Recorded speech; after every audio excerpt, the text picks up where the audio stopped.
As it is raining heavily outside on a dark and quiet night, someone knocks on the door.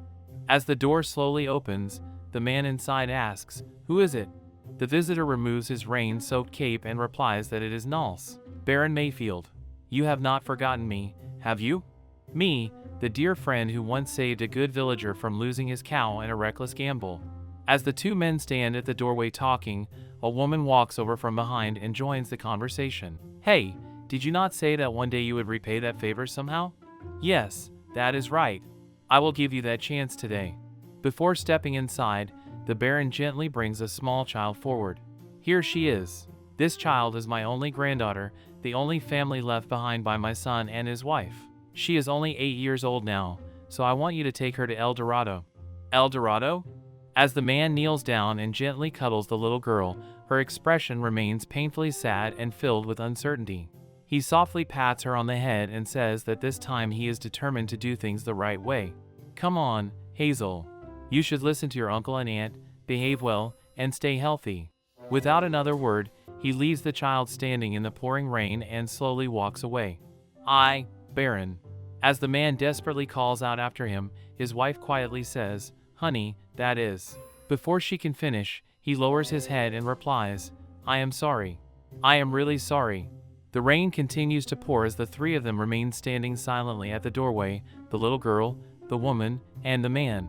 Hazel wears shoes with subtly different colored laces, and beneath her oversized black raincoat, the frayed hem of her worn-out dress can still be seen. Looking at her heartbreaking appearance, the woman cannot help but think that it feels as though a heavy stone has been placed upon her chest. Even so, she gently tells the little girl that as long as she lives here, she is also a child of this house, but that also means she has to work. Emily, Belle, and Noelle all help around the farm as well. Hazel is then introduced to the other children. "Yes, Madame Martin," Hazel politely replies. 1 month later, Hazel still addresses the woman with the same respectful words every single time. "Honey, you have noticed Hazel, have you not?" Whenever she speaks, she always ends her sentence with Madame Martin or Aunt Martin. She is always quiet, always careful, and every morning she makes sure to tidy up her surroundings as soon as she wakes up. "That kid. She really seems like she is used to living that kind of life back at home," the man quietly says to his wife. "Still, do not worry too much. She will slowly get used to everything here. You need to repair the fence today. What if Peter attacks the chicken coop again?" The woman reminds him. The man lets out a small laugh and replies that he understands before heading outside to begin his work. The woman stretches for a moment before quietly encouraging herself. "Do not be weak. There is still plenty of work to do." Once a child turns 10, they truly become another pair of helping hands on the farm. "Can I do it, Madame Martin?" Hazel suddenly asks from behind. "All right," the woman answers. There is simply so much work on the farm that even the hard-working children are never enough to keep up with it all. While Madame Martin is busy washing clothes, Hazel approaches her once again and politely asks, "Can I do it, Madame Martin?" The woman pauses for a moment. Wait, was that Hazel from earlier? She realizes that Hazel is a child who always asks for permission before doing absolutely anything. She begins wondering why that thought suddenly feels so familiar. What was I thinking about? What was it? What is going on? As she turns around, her eyes suddenly widen in disbelief. What? These sprouts in the garden, were they not all washed away by the heavy rain? But now, Hazel has planted every single one of them again. Noelle quickly explains that everyone thought they were already gone forever, so they simply left them. Everyone was busy with their own work, so Hazel did it all by herself.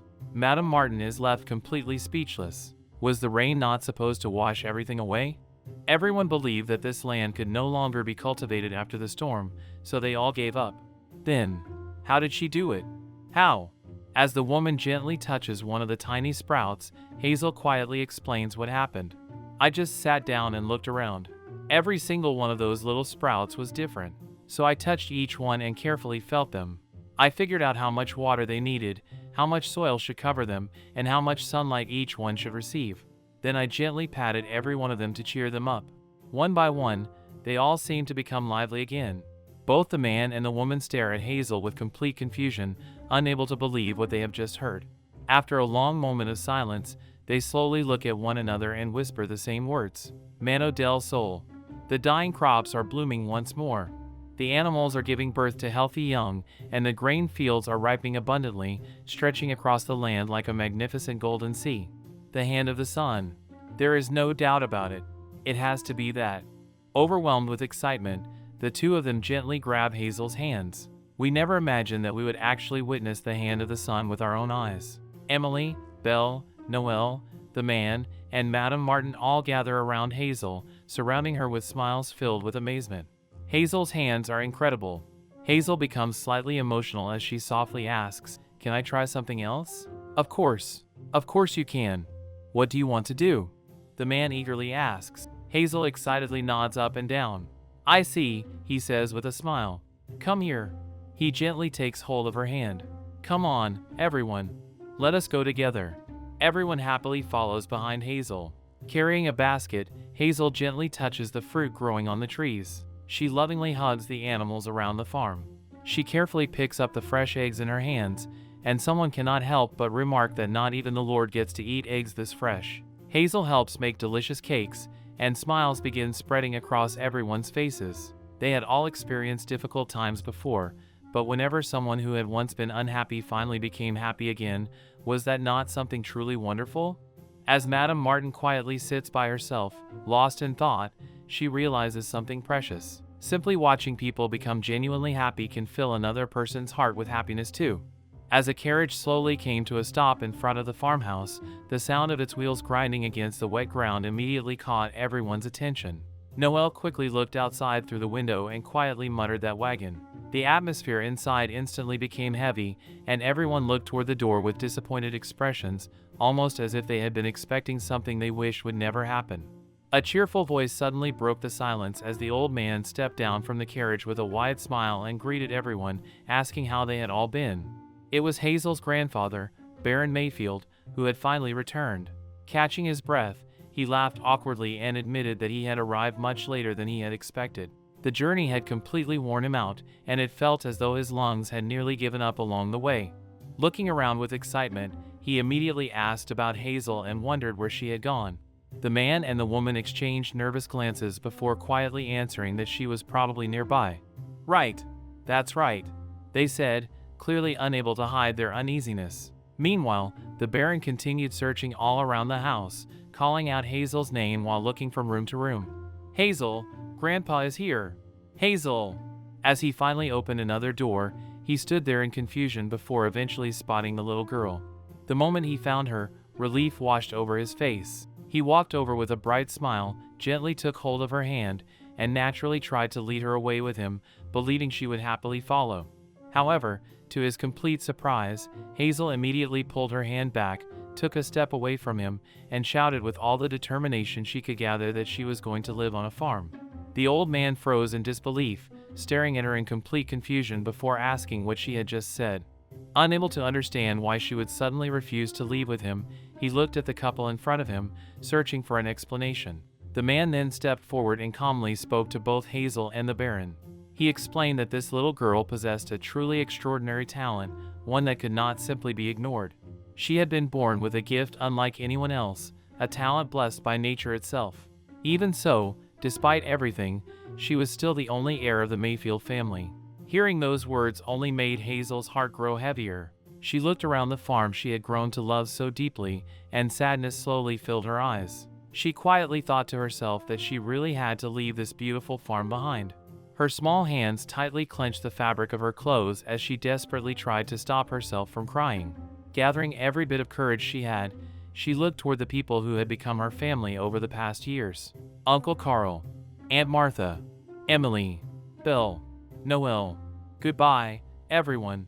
Her voice trembled as she said those final words. The moment she turned to leave, an overwhelming sadness spread throughout the entire farmhouse. Every single person standing there struggled to hold back their tears. Emily, Belle, Noel, Uncle Carl, and Aunt Martha all watched Hazel with broken hearts, knowing that the cheerful little girl who had brightened their home every single day was about to leave them.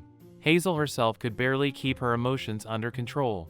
Her eyes became watery as she looked back at the people who had given her warmth, kindness, and a place she could truly call home. Before she stepped into the carriage, Aunt Martha hurried inside the house and returned carrying a large basket filled with fresh vegetables, ripe fruit, and food prepared especially for Hazel. Smiling through her tears, she gently handed the basket to her and told her that it was only a small farewell gift. The sight was enough to make everyone cry even harder. They all surrounded Hazel one last time, hugging her tightly as though they wished they could stop time itself. Aunt Martha softly reminded her that she could always come back and visit whenever she wanted because this farm would always welcome her home. Hazel nodded while desperately trying to memorize every familiar face standing before her. Slowly, the carriage began moving away from the farmhouse. Sitting quietly beside her grandfather, Hazel tightly held onto the basket resting in her lap. As the carriage rolled farther down the road, she continued looking back through the small window, watching the farm grow smaller and smaller until it slowly disappeared into the distance. Her eyes never left it for even a second, as if she wanted to preserve every single memory in her heart forever. She remembered the endless fields, the blooming crops, the animals she had cared for, the warm little farmhouse, and the family who had loved her like one of their own. Although she was leaving, she silently made herself a promise that would never fade. Someday, no matter what happened, she would definitely have a farm just like that. That dream quietly settled deep within her heart, becoming the promise that would guide her future for years to come. 11 years later, in the small yet lively town of Rossell, located in the heart of the empire, the once timid little girl had grown into a hard-working young woman. The streets were filled with merchants advertising their goods, horse-drawn carriages traveling back and forth, and townspeople busily going about their daily lives. Inside a nearby bank, Hazel wore a neat uniform as she attended to customers with the same polite and professional smile she always carried. After completing another transaction, she handed the necessary documents back to a customer and warmly informed the woman that she had waited a long time and had finally succeeded in opening her account. The grateful customer thanked her before leaving, allowing Hazel to finally take a short break. As she quietly sat down in her chair, a man nearby continued reading his newspaper without paying much attention to the world around him. Meanwhile, Hazel's thoughts drifted somewhere completely different. Farm. 8,000 gold. She silently calculated the impossible amount in her head. 12 gold every month, multiplied over 55 long years, would finally become 8,000 gold. She continued staring blankly while imagining how many decades it would take before she could ever afford a farm of her own. Her dream still remained exactly where it had been ever since she was a little girl. It had never disappeared, not even after 11 years. Exhausted from another busy day at work, Hazel slowly lowered her head onto the desk for just a brief moment.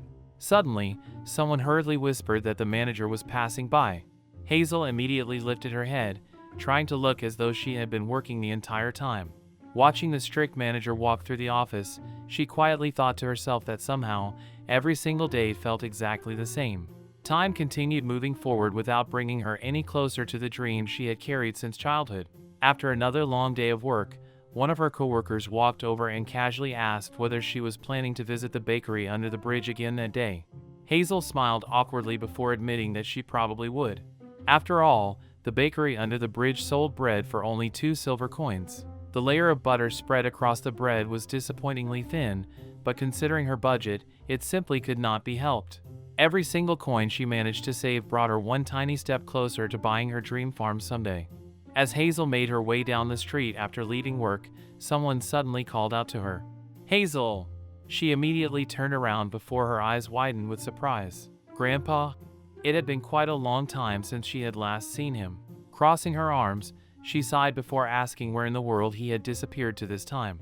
Then she looked him up and down with complete disbelief. It was still only April, yet he was somehow dressed as though he were heading straight to a tropical beach. Unable to understand his fashion choices, she asked why he was wearing such strange clothes.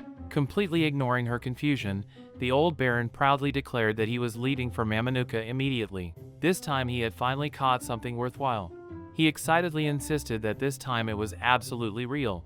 Leaning closer, he mysteriously whispered something into Hazel's ear with an expression full of confidence and excitement.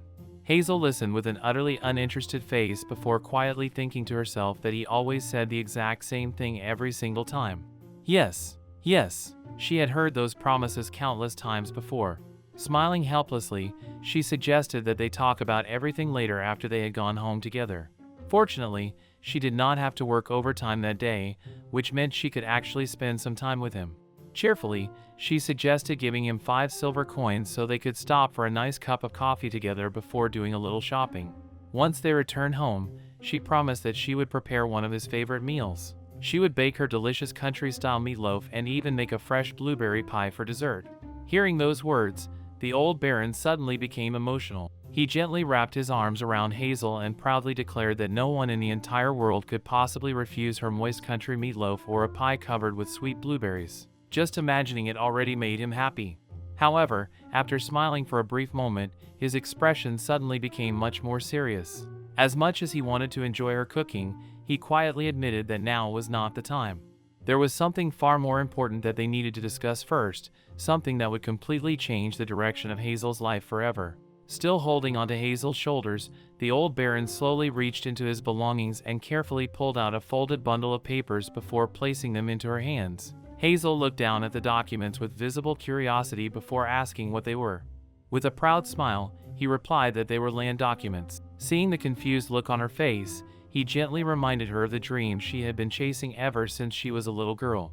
Had she not always dreamed of owning a beautiful farm one day? Well, after all these years, that dream had finally become a reality because there was now a farm that belonged to her. Hazel's eyes widened in disbelief as she stared at the papers in her hands. Her heart immediately began racing, and she became both nervous and emotional at the same time. Even after hearing his words, she could hardly believe them. Looking at him with uncertainty, she quietly asked whether he really disliked the idea of her becoming a farmer. The old man smiled warmly before gently shaking his head. His one and only granddaughter had spent the last 10 years stubbornly holding on to the exact same dream. After watching her work tirelessly toward it for so long, even this old man had no choice but to give in somehow. Smiling, he suggested that they sit down and talk properly. The two of them walked over to a nearby bench before taking their seats. Once they were comfortable, the Baron explained everything in detail. Besides, if the farm happened to be part of the Mayfield family's real estate, then it was an entirely different matter. After all, gardening, or rather edible plant gardening, could easily be considered a respectable hobby for a noble. Hearing that strange explanation, Hazel could not help but stare at him in silence. Our family's real estate? She wondered to herself. The Baron continued speaking with complete confidence, happily correcting himself by saying that from now on they should simply call it edible plant gardening because that sounded much more elegant. Hazel could only smile helplessly. He really had not changed at all. No matter how many years passed, he still managed to turn everything into one of his own unusual ideas. Even so, one important question remained. Looking at him seriously, she asked whether this was actually a real farm. Scratching his head awkwardly, the old Baron admitted that it was not exactly a farm yet. At the moment, it was still just a garden. Hazel immediately looked at him in complete disbelief. What? Seeing her reaction, he quickly explained that although it was only a garden now, everything after that would depend entirely on her. It would become a true farm because she would be the one to transform it. He confidently assured her that she was going to love the place. It received beautiful sunlight throughout the entire day, the land was wonderfully flat and incredibly fertile, and there was even a small farmhouse that was just the right size for one person to live comfortably. On top of that, it was only a short walk away from the carriage station and the shopping street, making it surprisingly convenient. Listening to every detail, Hazel slowly began imagining the place in her mind. It sounded almost too perfect to be true. Then a sudden thought crossed her mind. Wait, Grandpa, where exactly is this farm? Why would a farm be located in a place like that? Is it right in the middle of the capital? Looking completely unfazed, the old Baron calmly replied that it did not matter, sweetheart. The location itself was not the problem. The real issue was something much more urgent. If the unlucky Mayfield family's land was taken away this time, then they might never have another chance to reclaim it. Hazel's cheerful expression immediately disappeared. Looking at him with concern, she asked what he meant. Was someone actually trying to take their land away? The Baron slowly nodded before explaining the entire situation. Long ago, he had once owned a small house in the capital. By pure luck, he had managed to purchase it at an incredibly low price. It was nothing luxurious, just a modest little house with a small garden, but it had belonged to the Mayfield family. However, over time, the owner of a grand mansion nearby, someone with extremely high status and influence, gradually purchased every surrounding property in order to expand and renovate the estate. One by one, every neighboring piece of land had disappeared until only the Mayfield property remained. Now the situation had become even more dangerous. According to the law, if the rightful owner failed to appear before May 2nd, the property would officially be considered abandoned land. Once that happened, it would simply be erased from their ownership forever. Hazel immediately shot up from the bench, unable to believe what she had just heard. How could something like that even be possible? No matter how powerful someone was, could they really do something like this? Remaining calm, the Baron assured her that there was still hope. He had already gathered every document needed to prove their legal ownership, and every important paper was safely prepared. If they hurried, they could still arrive before the deadline and protect the property. With renewed determination, he stood up and declared that there was no time to waste. They had to protect the Mayfield family's land, and more importantly, they had to protect her farm.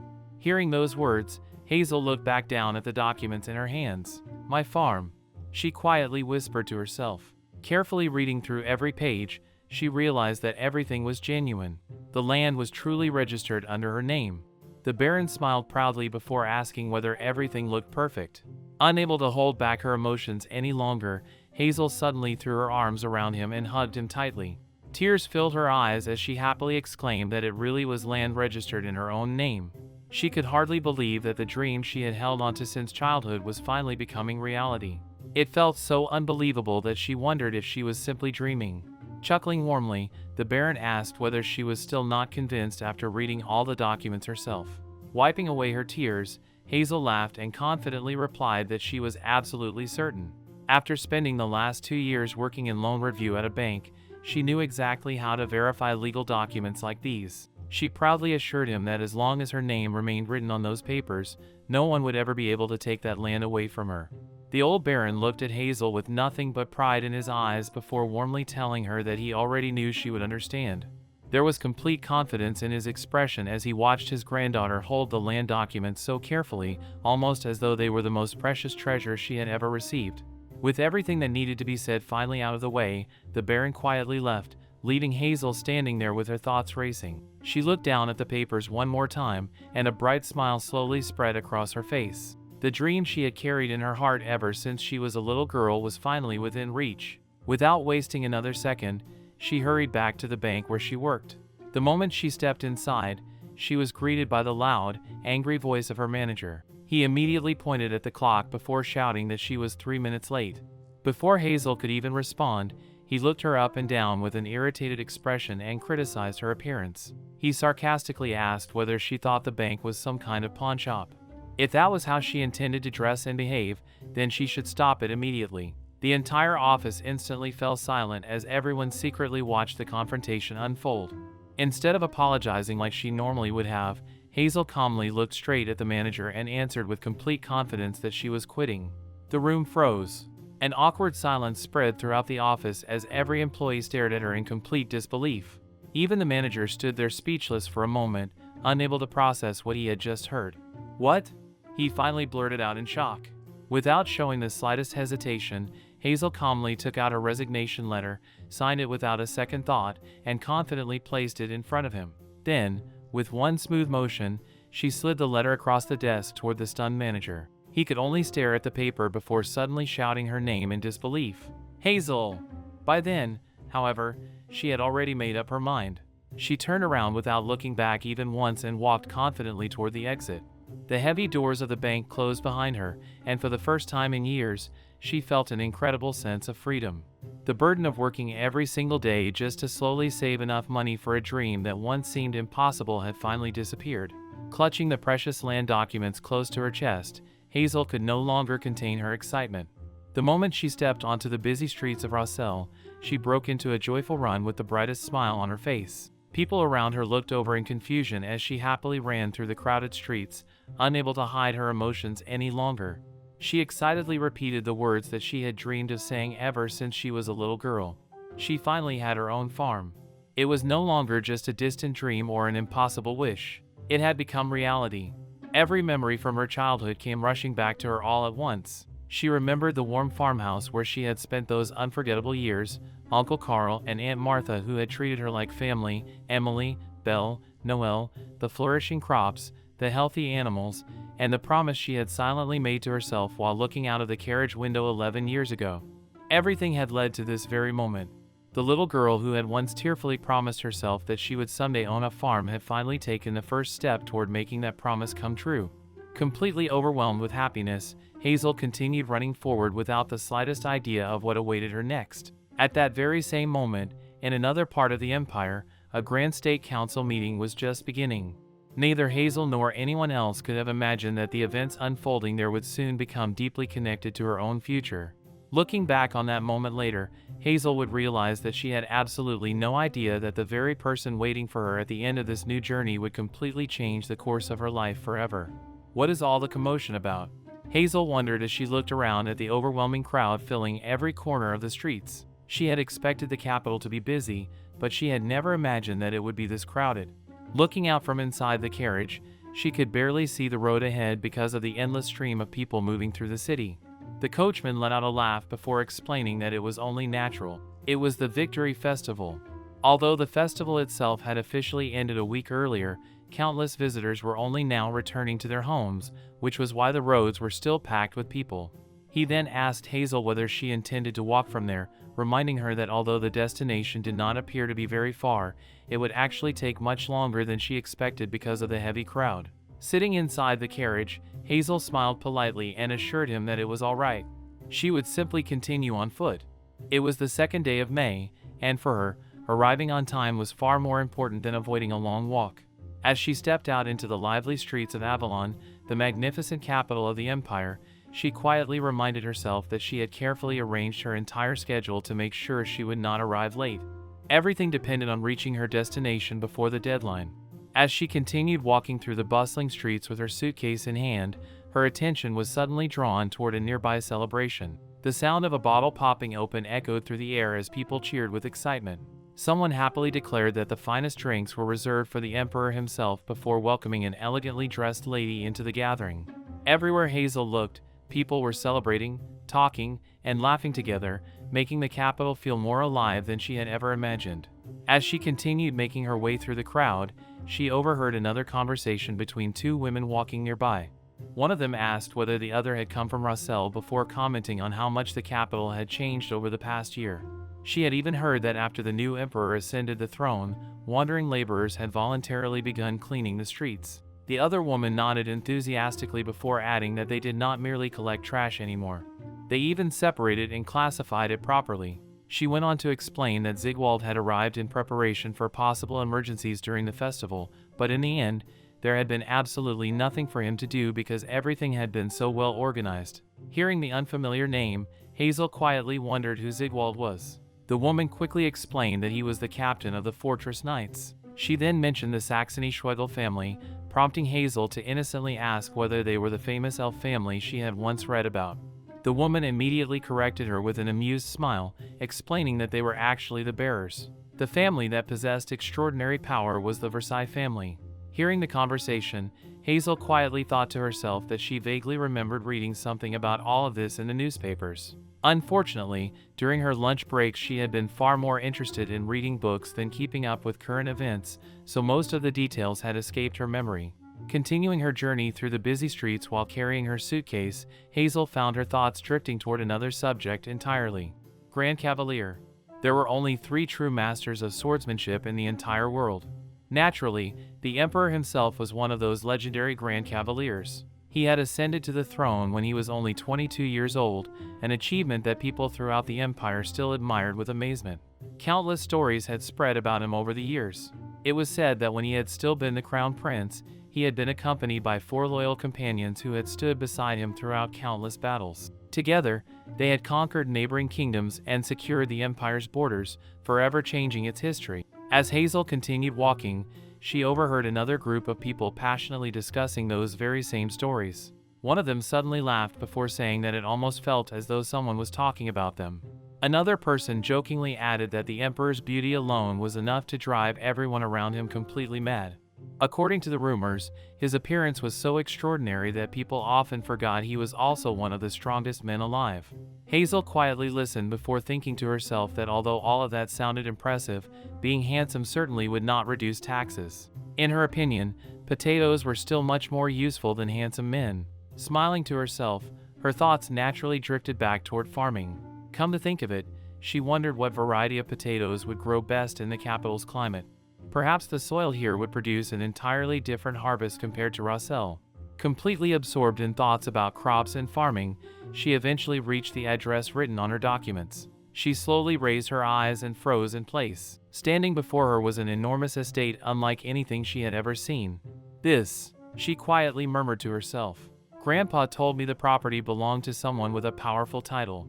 But is this really a mansion? Standing nervously before the massive entrance, Hazel tightly held the ownership documents in her hands and reminded herself that she was the legal owner. According to every official record, this land belonged to the Mayfield family. Taking a deep breath to gather her courage, she quietly encouraged herself before stepping through the entrance. The moment she walked inside, she found herself completely overwhelmed. A magnificent statue stood proudly near the entrance. Beautiful gardens stretched as far as she could see. The road leading toward the residence seemed unbelievably long, and no matter where she looked, another luxurious structure appeared before her eyes. She spotted elegant fountains flowing with crystal clear water, countless guards patrolling the grounds, a towering 5-story mansion, an enormous library, a vast training area for knights, another courtyard, a peaceful pond surrounded by flowers, and gardens so carefully maintained that they looked almost unreal. Completely stunned by the breathtaking scenery, Hazel could barely believe what she was seeing. Looking down at the documents again, she quietly wondered whether this truly was the place she had come to claim. Then, almost hidden beside the enormous estate, she finally noticed another piece of land. She slowly approached it, her heartbeat growing faster with every step. Ever since receiving the documents from her grandfather, part of her had secretly worried that everything might have been nothing more than a wonderful dream. Setting her suitcase down, excitement completely overwhelmed her as she realized that it was real. It was truly there. Smiling brighter than ever before, she happily whispered that she had finally found it. Was this really her farm? Although it was not the vast forest she had always imagined owning one day, it was surrounded by beautiful greenery and elegant gardens. It was such a stylish and charming little piece of land that she immediately fell in love with it. There was only one problem. Right beside it stood an unbelievably magnificent palace that was far too grand and far too extravagant to ignore. Hazel slowly looked from the palace to the documents and back again before her face gradually turned pale. Wait, this cannot be. The statue, the mansion, the guards. She suddenly realized just how foolish she had been.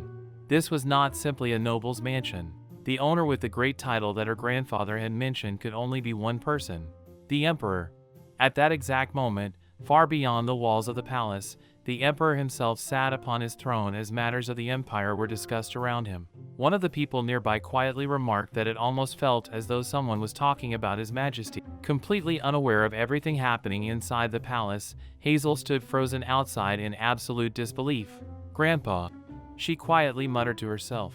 Feeling completely defeated, she wondered how anyone could possibly stand before the emperor. If she had any sense at all, she should probably wave a white flag and surrender before even trying. Only then did she finally realize that what she had mistaken for an ordinary wall was actually the grand outer gate of the imperial palace itself. Leaning against it with an exhausted sigh, she tried to gather her thoughts. She knew she had to move forward, but it felt as though she had fallen into an unbelievable situation. Then she looked down at the ground beneath her feet and remembered her grandfather's words. Hazel, do you see this? This is land. The only land in the entire world that is registered under your name. Slowly kneeling down, she gently touched the rich soil with her fingertips. Smiling softly, she greeted the land as though it were alive. Do not be surprised. I am your master from today onward. The soil felt incredibly fertile beneath her hands. Even after remaining untouched for such a long time, it still seemed full of life. It almost felt as though the land itself was desperately waiting for someone to plant something within it again.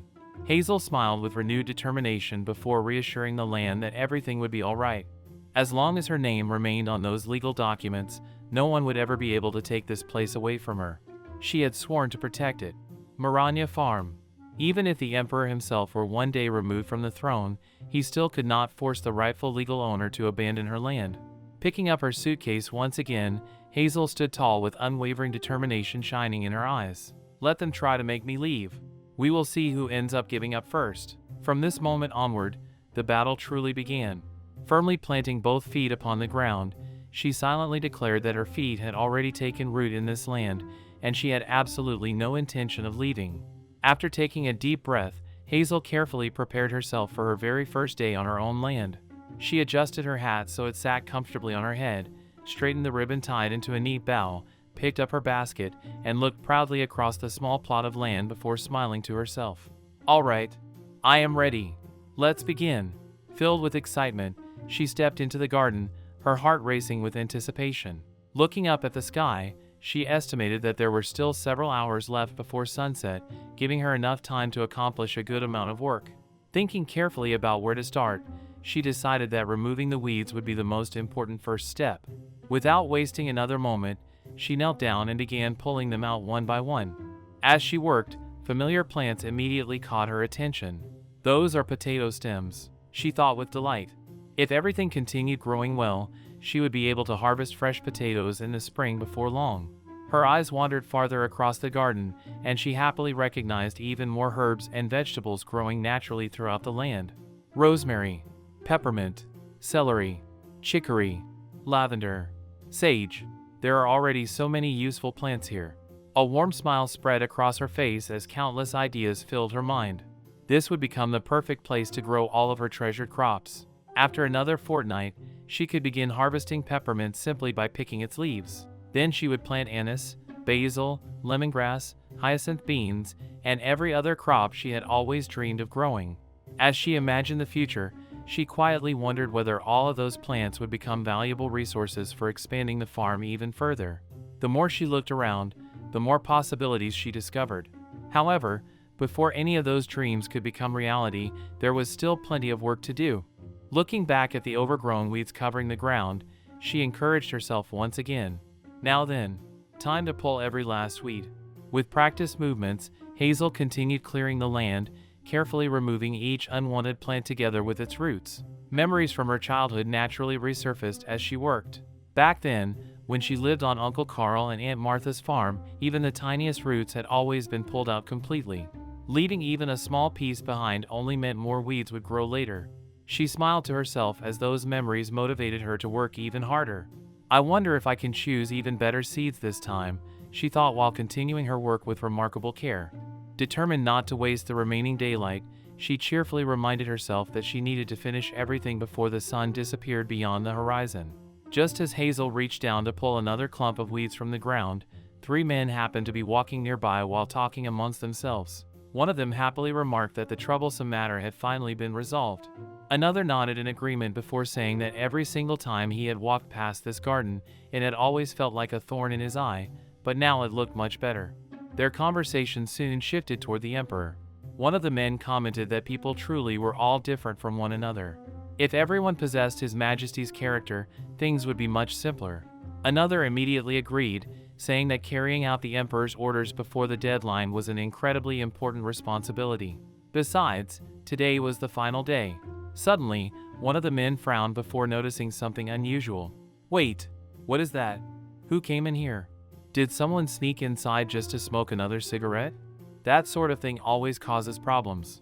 As they followed the strange sounds coming from deeper within the garden, they eventually discovered Hazel completely absorbed in her work. She remained so focused on pulling weeds that she did not even notice the 3 men silently standing behind her and watching everything she was doing. They exchanged puzzled glances before one of them quietly asked what exactly she was doing there. Hazel looked up without the slightest hesitation and calmly answered that she was removing the weeds. The men stared at her blankly before repeating her words in confusion. "Pulling weeds?" Hazel simply nodded as though it were the most obvious thing in the world. She explained that removing weeds before planting crops was the very foundation of farming. It was the most basic step that every proper farmer should know. The men looked at one another before awkwardly nodding as though they understood. I see, one of them muttered. However, the man who appeared to be leading the group suddenly frowned. "Farming? Are you seriously planning to farm here?" he shouted in disbelief. Without the slightest bit of embarrassment, Hazel confidently answered yes. The man could hardly believe what he was hearing. Looking at the young woman before him, he silently wondered whether she had completely lost her mind. Turning toward the others, he immediately ordered them to throw her out. Hearing those words, Hazel instantly stood up with an annoyed expression. She firmly declared that they could not force her to leave. Looking directly into their eyes, she confidently asked whether they even knew who she was. The man crossed his arms before dismissing her words. In his experience, People who introduced themselves like that were almost never important. Even if she happened to be the only daughter of the legendary Golden Dragon, it would make no difference. This was the Emperor's garden. Hazel immediately shook her head. Of course, she was not the daughter of the Golden Dragon. However, she proudly declared that she was someone even His Majesty could not simply chase away. Her name was Mayfield. The moment those words left her mouth, the man's expression completely changed. Mayfield? He repeated in disbelief. Are you talking about Archibald Sebastian Mayfield? The owner of this land that no one had been able to locate no matter how hard they searched? Hazel calmly nodded before opening her bag and taking out several official documents. She explained that Archibald Sebastian Mayfield was her grandfather and that he had personally transferred ownership of the land to her. One document officially proved that the land had been gifted to her through proper legal procedures. Another verified her identity and clearly established that she was both his granddaughter and his only heir. She confidently handed the papers to the man before asking whether that was enough proof. Carefully examining every page, the man slowly realized that everything appeared genuine. There was no mistake. Every document was valid, every seal was authentic, and her identity matched perfectly. He reluctantly admitted that she was indeed the legal owner of the land. However, the realization only left him even more troubled. The owner of the property had appeared at the very last possible moment, just before the legal deadline expired. Immediately changing his attitude, the man respectfully bowed his head and apologized for his earlier disrespect. He admitted that none of them had ever imagined the rightful owner would actually appear on the final day. Trying another approach, he politely explained that the Imperial Palace wished to purchase the property. Every surrounding piece of land had already been acquired for 480 gold per lot. However, because of the unusual circumstances, he was personally willing to offer as much as 600 gold instead. Secretly, he assumed she was simply an inexperienced young noblewoman who knew very little about the world. Surely such an enormous amount of money would convince her. Smiling politely, he asked what she thought of the offer. Hazel looked down for a brief moment before honestly admitting that it truly was an incredible amount of money. The steward immediately brightened, believing he had already succeeded. He eagerly produced another document and encouraged her to sign it immediately. However, Hazel calmly looked him straight in the eyes before firmly stating that no matter how much money he offered, she would never sell this land because it was her farm. The man's confident smile instantly disappeared. Complete shock spread across his face. He had never imagined someone would reject such an offer without even hesitating. The other two men quietly whispered among themselves, completely unsure of what they should do next. They had expected the negotiation to end within minutes, yet everything had turned out exactly the opposite. Meanwhile, Hazel silently reminded herself that this was only the beginning.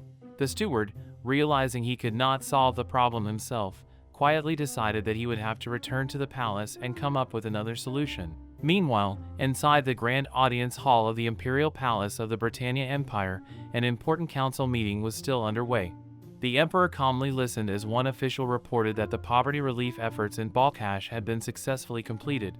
Nodding with satisfaction, the Emperor praised the achievement before instructing everyone to move on to the next report concerning the production and development of new weapons using light. Just as another minister prepared to speak, a guard suddenly hurried inside after hearing an urgent request. Someone insisted that he needed to meet His Majesty immediately. The Emperor looked toward the entrance and quietly asked what was happening outside the doors. Had no one heard his earlier instructions not to interrupt the meeting? Moments later, a man respectfully entered the hall and bowed deeply before the throne. He introduced himself as Cecil, the steward of the Imperial Palace. Speaking carefully, Cecil explained that as part of the Victory Commemoration Project, the palace grounds had recently been expanded and a large garden had been constructed beside the Imperial Palace. Among all the construction sites was one particular piece of land that had been scheduled to become state property after the legal notice period expired at the end of that very day. Before Cecil could continue, the Emperor immediately asked whether he was referring to plot number 79. Bowing once again, Cecil confirmed that His Majesty was exactly right. However, there was now an unexpected complication. The rightful owner of that land had suddenly appeared and insisted on turning the property into a farm. The entire hall instantly erupted with surprise. Farming? Inside His Majesty's garden? One noble loudly exclaimed that he had never heard anything so absurd in his entire life. Another immediately accused the owner of being nothing more than a shameless speculator who intended to delay the project simply to demand an enormous profit later. Curious, someone asked whether people truly resorted to such methods. Another official explained that some individuals deliberately refused to sell strategically important land until large-scale construction projects were already underway, allowing them to demand outrageous prices. "What a shameless practice," someone angrily muttered. Hearing those accusations, the emperor calmly responded that certain people in the room had likely attempted similar schemes themselves. His gaze slowly shifted toward the Minister of Finance, who suddenly became visibly nervous. The emperor remarked that the minister, in particular, seemed to know more about such practices than anyone else. Stammering in panic, the minister attempted to defend himself, but the emperor immediately cut him off. Taking advantage of another person's urgent circumstances purely for profit was completely unacceptable. Such behavior deserved punishment, especially within the imperial palace itself. Whatever had happened before his reign was irrelevant. Under his rule, such corrupt practices would be completely eradicated. Anyone driven solely by greed deserved severe punishment. They would receive absolutely no compensation. In fact, they should be driven away with nothing at all as an example to everyone else. Before the discussion could continue any further, Cecil nervously stepped forward once again and respectfully interrupted. There was just one small detail His Majesty should know before making a final decision. The owner of the land was not an experienced noble or a greedy businessman. She was simply a young girl who had not even reached the age of 20. At that very same moment, completely unaware of the intense discussion taking place inside the palace, Hazel continued pulling weeds from the soil. Suddenly, she rubbed her nose and absent-mindedly wondered why her ears suddenly felt so itchy. It almost felt as though someone somewhere was talking about her. The emperor calmly repeated Cecil's report, saying that the owner of the land was merely a young girl who was not even 20 years old. The entire meeting hall fell into an uneasy silence. One of the officials standing before the throne cautiously stepped forward and respectfully asked whether His Majesty wished to have that particular remark removed from the official minutes of the meeting. Without the slightest hesitation, the emperor shook his head and firmly replied that there was no need to erase it. Remaining seated upon his throne, he continued questioning Cecil. Was she truly just a young woman? Cecil respectfully bowed before answering that she was. After carefully examining all of the documents she had presented, he was also certain that she belonged to a noble family. The nobles throughout the hall immediately began murmuring among themselves. A swindler who was actually a noblewoman of Britannia. It was difficult for any of them to believe such a thing. If she truly was a noble, then which family did she belong to? Cecil answered that her surname was Mayfield. Several ministers exchanged confused glances. Mayfield? It was the first time many of them had ever heard that family name. Another noble looked down with disdain before commenting that judging by her appearance, she looked no different from an ordinary commoner. She was most likely nothing more than a fallen noble. Another official immediately added that even if she belonged to a fallen family, she should still possess the dignity and pride expected of a noble. How could a noblewoman of the empire behave in such a disgraceful manner? One man angrily shouted. Before the discussion could spiral any further, the emperor calmly raised his hand. "Stop!" His single word immediately silenced the entire hall. After a brief pause, he spoke in an emotionless voice. "What she wants is obvious, is it not? She wants everyone to become interested in her. She wants to place herself at the center of everyone's attention. Therefore, I will impose a ban. From this moment onward, everyone within the imperial palace is to completely ignore plot number 79 and its shameless owner. From this day forward, that person does not even exist." Every official immediately lowered their heads and answered in unison. "Yes, Your Majesty." The order spread throughout the room without anyone daring to question it. Standing nearby, Cecil quietly sighed to himself. He wanted to say something because he knew the owner of the land was not nearly as unreasonable as everyone imagined, but after the emperor's order, he could no longer speak in her defense. Even mentioning her would now be considered violating the imperial command. One of the ministers then stepped forward and admitted that the situation had become increasingly troublesome. He apologized for allowing such a disturbance to occur directly beside the imperial palace. Of all places, a speculator had managed to occupy the land nearest to His Majesty's residence. Lowering his head in shame, he accepted full responsibility for the incident and promised to resolve the matter immediately. The emperor simply nodded before calmly replying that there were still many inexperienced officials within the palace, so occasional mistakes were inevitable. Before the discussion could continue, another official respectfully interrupted. "Your Majesty, there is now a much more important matter that requires your attention." The emperor looked toward him and asked what it was. The man respectfully reminded him that the grand ball would soon begin and asked which young lady would accompany his majesty for the occasion. Without even taking a moment to think, the emperor calmly answered, Athena. Having given his decision, he immediately rose from his seat and began walking away from the council chamber. Behind him, one of the officials could only sigh in frustration while quietly rubbing his aching stomach. His recurring stomach pains seemed to return every single time this topic was discussed.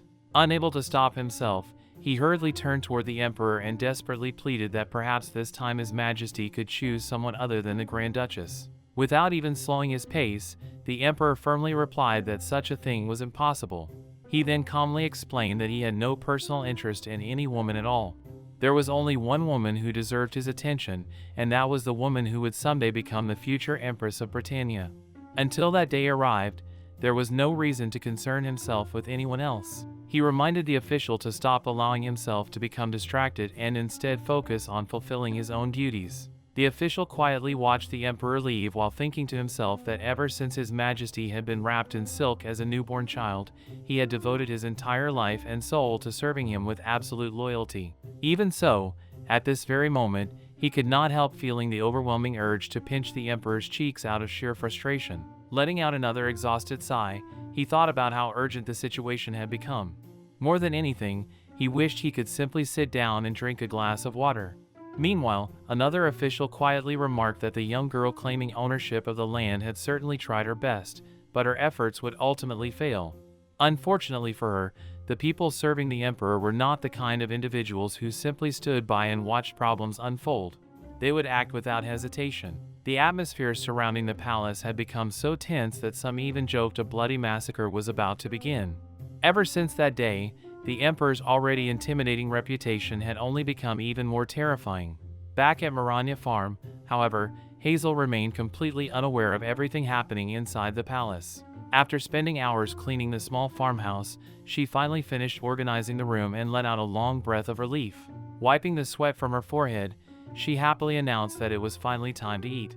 Just as she prepared to enjoy her meal, she suddenly heard footsteps approaching from outside.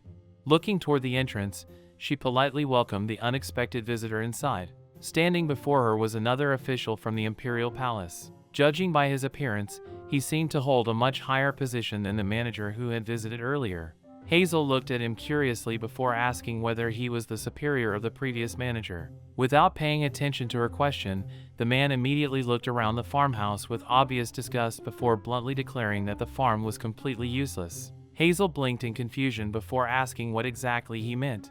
The official continued speaking with complete confidence, insisting that a farm was not some place where guests could casually come and go. As Hazel quietly observed him, she could not help noticing how exhausted he looked. His face was pale, his expression was tense, and he looked as though he had barely eaten anything for days. Secretly, she wondered whether the poor man had been starving himself. Meanwhile, the official noticed the strange expression on Hazel's face and silently questioned what exactly she was thinking. Despite the tense atmosphere, Hazel quietly decided that since he was technically her first visitor at Manhwa Farm, she should treat him politely. She thought about preparing some coffee along with a few biscuits for him. Just then, however, one of her bags accidentally slipped from her hands and fell onto the floor. Hazel immediately apologized, but the official merely clicked his tongue in annoyance. Looking around the tiny farmhouse, he exclaimed that he could not believe anyone actually intended to live like this. Raising his voice, he demanded to know whether she truly planned on staying there. Hazel answered without the slightest hesitation. Of course, this was her home now, and no one could force her to leave. Hearing such confidence only left the official even more confused. He silently wondered whether Hazel had any understanding of the dangers she was facing. Looking around the room, he angrily began addressing her as though speaking to the owner of the house rather than the young woman standing before him. He declared that the owner of this property was unbelievably shameless. Was she truly not afraid of his majesty? Did she really not understand how serious the situation had become? There was absolutely no reason for such greed. How could anyone dare use land connected to the imperial palace simply to speculate for profit? How could someone be so bold as to oppose the emperor's orders? Hazel listened quietly before finally asking why he kept speaking as though the owner were someone else. She then calmly explained once again that they had completely misunderstood her intentions. She had absolutely no desire to sell the land. In fact, she had been genuinely surprised herself when she discovered that her farm was located right beside the imperial palace. The official let out a sarcastic laugh before telling her to stop pretending. According to him, the emperor had already seen through her shameless act and personally issued an official ban. No one inside the imperial palace was permitted to speak to the owner of plot number 79, nor was anyone even allowed to discuss the matter. In other words, she had effectively received a social death sentence. Hazel quietly thought about those words for a moment before wondering whether everyone was simply planning to pretend she did not exist. Then she innocently asked whether it was at least not an actual death sentence. If people merely ignored her, then that would have absolutely no effect on her farming. She could continue working peacefully without anyone bothering her. The official stared at her in disbelief before shaking his head. He insisted that she continued speaking complete nonsense and advised her to wake up from such an unrealistic dream. By sunrise the following morning, she would undoubtedly be driven away. Hazel immediately stood her ground and firmly reminded him that she legally owned the land. The law existed to protect lawful ownership, and she fully intended to rely upon it. The official's patience finally snapped. Slamming a thick stack of documents onto the table with tremendous force, he proudly introduced himself as the minister of the imperial palace. Unlike ordinary people, he had memorized even the oldest laws that everyone else had long since forgotten. If he truly wished, he could find dozens of perfectly legal reasons to demolish the farmhouse immediately and confiscate the land without delay. He even suggested beginning with the imperial palace sanitation law. Looking directly into Hazel's eyes, he insisted that this was not a threat but simply a statement of legal reality. Hazel's entire body trembled with anger. She knew she had to stop him somehow, but for a brief moment she could not think of a single response. Struggling to control her emotions, she tried to speak, but the words simply would not come out.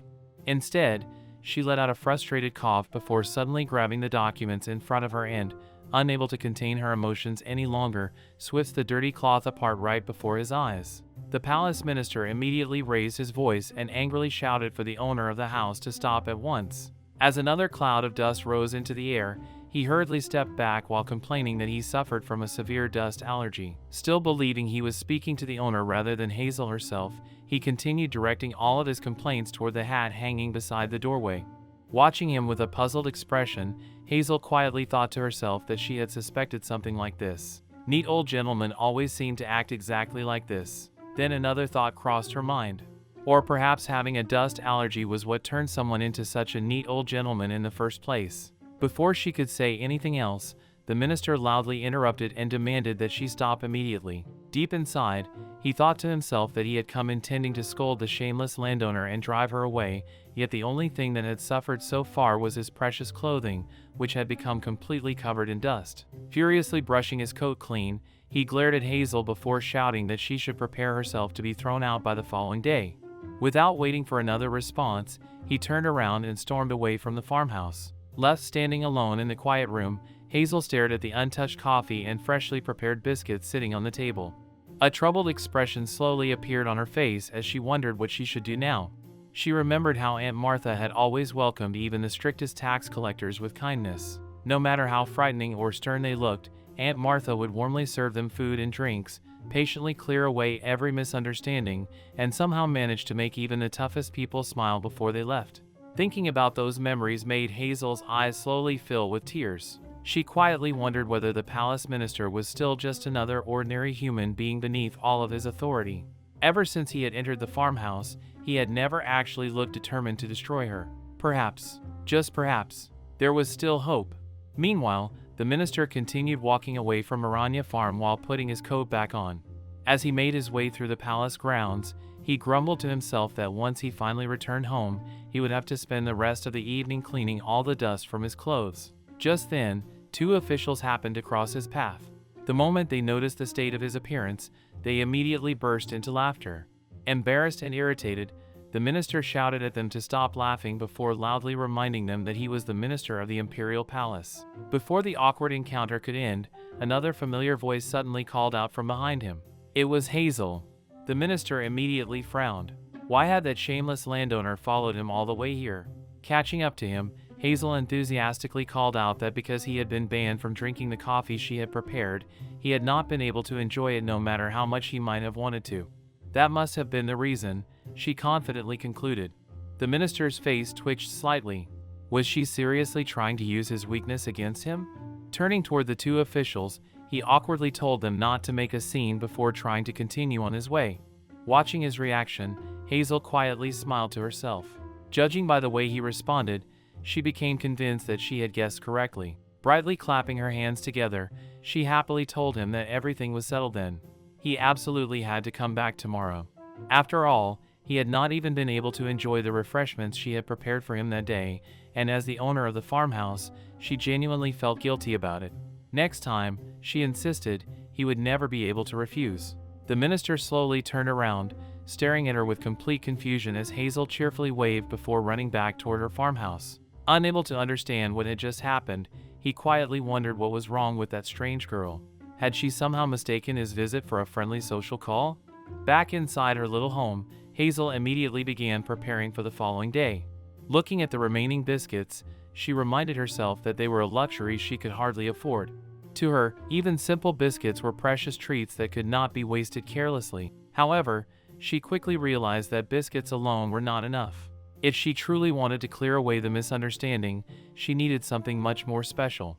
Determined to follow Aunt Martha's example, Hazel neatly braided her hair, tied it with a ribbon, placed her hat on her head, picked up her basket, and quietly stepped outside. If Aunt Martha could win people over with kindness, then she would do her very best to do the same. Night had already begun settling over the capital as Hazel walked through the palace gardens. Along the way, she noticed that everyone truly obeyed the emperor's order. People passed right by her without acknowledging her existence, speaking and behaving as though she were completely invisible. Rather than feeling hurt, Hazel found herself strangely comfortable. If everyone ignored her, then at least no one would interrupt her work. Looking around carefully, she reminded herself that she first needed to find exactly what she was searching for. As she wandered through the gardens, something suddenly caught her attention. Oh my! A strawberry bush! Her eyes sparkled with excitement as she hurried over. The bush was enormous, covered with beautiful ripe strawberries that looked perfectly ready to harvest. This is wonderful, she quietly whispered to herself. Just as she prepared to start picking them, she suddenly heard voices nearby. Quickly hiding among the bushes, she realized that two young noble women were chatting only a short distance away. One of them mentioned that she had heard His Majesty would soon attend the grand ball together with the Grand Duchess of Arpes. The other immediately sighed with envy, admitting that she wished she could stand beside the emperor instead. Curious, the First Lady asked exactly what there was to envy. The second quietly explained that the only reason the Grand Duchess could remain so close to His Majesty was because the emperor showed absolutely no romantic interest in his cousin. In fact, if he ever discovered that she secretly had feelings for him, he would immediately distance himself from her forever. Even so, the First Lady insisted that perhaps the Grand Duchess would eventually win the Emperor's heart. She was intelligent enough never to reveal her true feelings, and besides, she was unbelievably beautiful. She had never seen anyone more breathtaking in her entire life. Sometimes she even wished she could borrow the Grand Duchess's beautiful face for just a single day. Laughing together, both young women admitted that if they could become Grand Duchess Athena Arpes for only one day, they would spend the entire time proudly walking beside the emperor while holding his hand. Another lady sighed dreamily before saying that her own wish was slightly different. Rather than having the emperor remain the ruler of the empire, she wished he were simply an ordinary knight. No, even better. She wished he were nothing more than a commoner. Hearing those words, her friend playfully teased her, laughing that Lady Langford truly was hopelessly in love. Still giggling together, they quietly reminded each other that they needed to be careful not to get caught gossiping like this. Otherwise, they might lose the opportunity to see His Majesty altogether. Hidden safely among the strawberry bushes, Hazel listened to the entire conversation without the slightest interest in their romantic fantasies. Instead, her attention remained completely fixed on the strawberries growing all around her. She quietly thought that if she walked out now, the startled ladies would probably panic and trample every single strawberry bush while trying to escape. That would be such a waste. Since farming was still the only thing occupying her mind, she patiently decided to wait until they had left. After what felt like quite a while, the two noble women finally walked away. Smiling with relief, Hazel immediately began picking the ripe strawberries one by one, carefully placing each of them into her basket. Before long, the basket was nearly full. Looking at the beautiful harvest with satisfaction, she nodded happily and decided that she had gathered more than enough. Carrying her basket back to Maranya Farm, Hazel hurried inside and immediately got to work. She carefully washed the strawberries, busied herself mixing ingredients, and enthusiastically began baking while preparing a special homemade treat. After working diligently for quite some time, she finally stepped back, admired the finished result with a proud smile, and happily declared that it was done. "You will never be able to reject it this time." Those were the cheerful words Hazel had confidently declared before the palace minister left the previous evening. The next morning, the minister suddenly opened his eyes after a restless night. For some reason, he had been unable to sleep peacefully, and Hazel's strange invitation kept replaying in his mind over and over again. Letting out a long sigh, he quietly muttered that he should simply go and get everything over with. Slowly getting out of bed, he straightened his clothes and prepared for another exhausting day. Outside, the palace guards assigned to the construction site were standing at their posts, but many of them were constantly sneezing and coughing. The minister approached them with his usual serious expression and calmly instructed them to gather at the construction site beside the large garden before taking their break. They still had the demolition work to carry out. The guards immediately saluted and respectfully answered that they understood before preparing to follow his orders. Meanwhile, the minister made his way toward Maranya Farm once again. As he arrived outside the little farmhouse, he noticed how unusually quiet everything was. Looking around, he quietly thought that perhaps the silence was actually a good sign. Maybe the troublesome landowner had finally come to her senses. If that was the case, he could quickly remove the shameless owner from the property, report everything to His Majesty, and finally put an end to the entire matter. With that thought in mind, he stepped through the doorway. The moment he entered, Hazel greeted him with a bright smile that was exactly the same as the day before. "Welcome. I told you last night, did I not? You would never be able to reject it this time." The minister stopped in his tracks, completely puzzled. What exactly had happened overnight? Before he could ask anything, Hazel politely invited him to take a seat. She happily explained that she had prepared some refreshments especially for him. Remaining where he stood, the minister frowned before reminding her that she already knew he could not drink coffee. Hazel simply smiled and calmly replied that he should try drinking this one because it was different. Her confidence left him completely speechless. Looking down at the steaming cup placed before him, he carefully picked it up.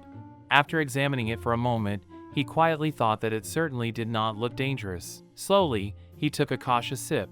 As the warm drink touched his lips, a forgotten memory suddenly returned to him.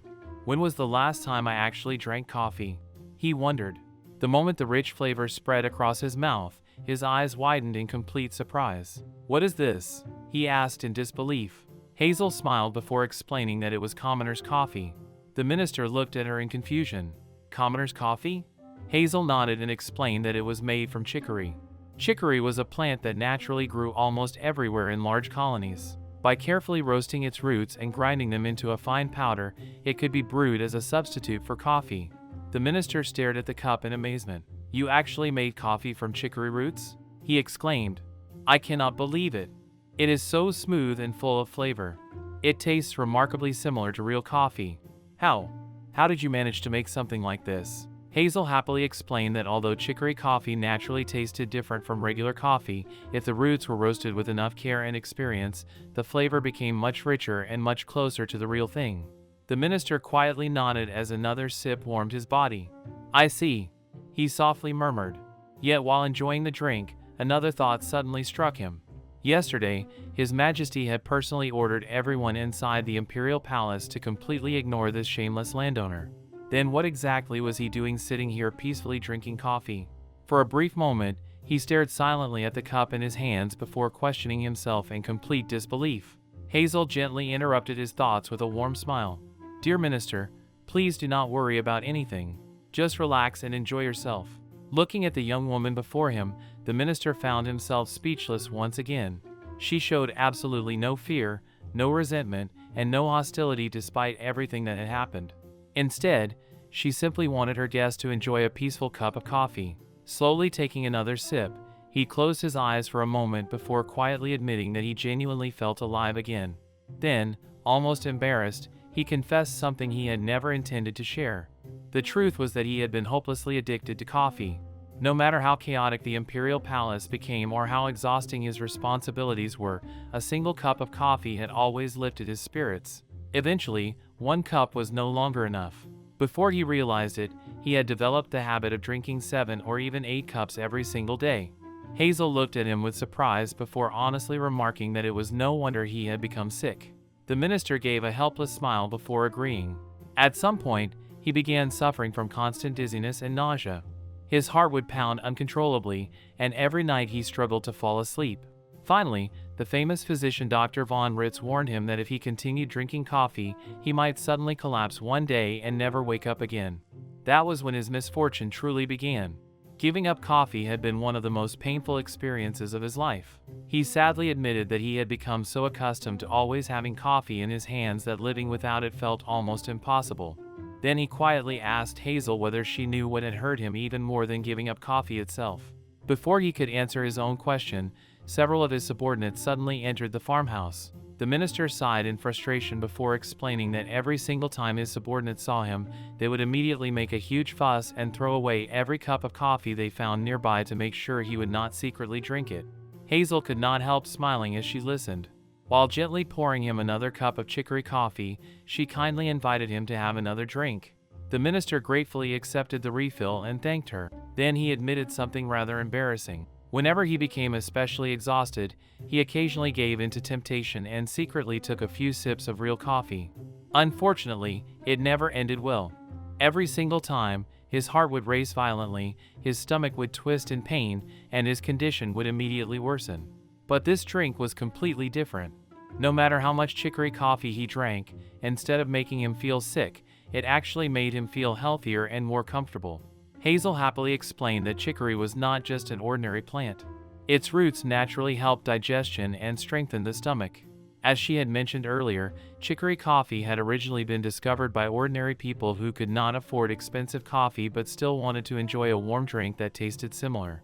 Because it came directly from nature, it was not only affordable but also beneficial for the body.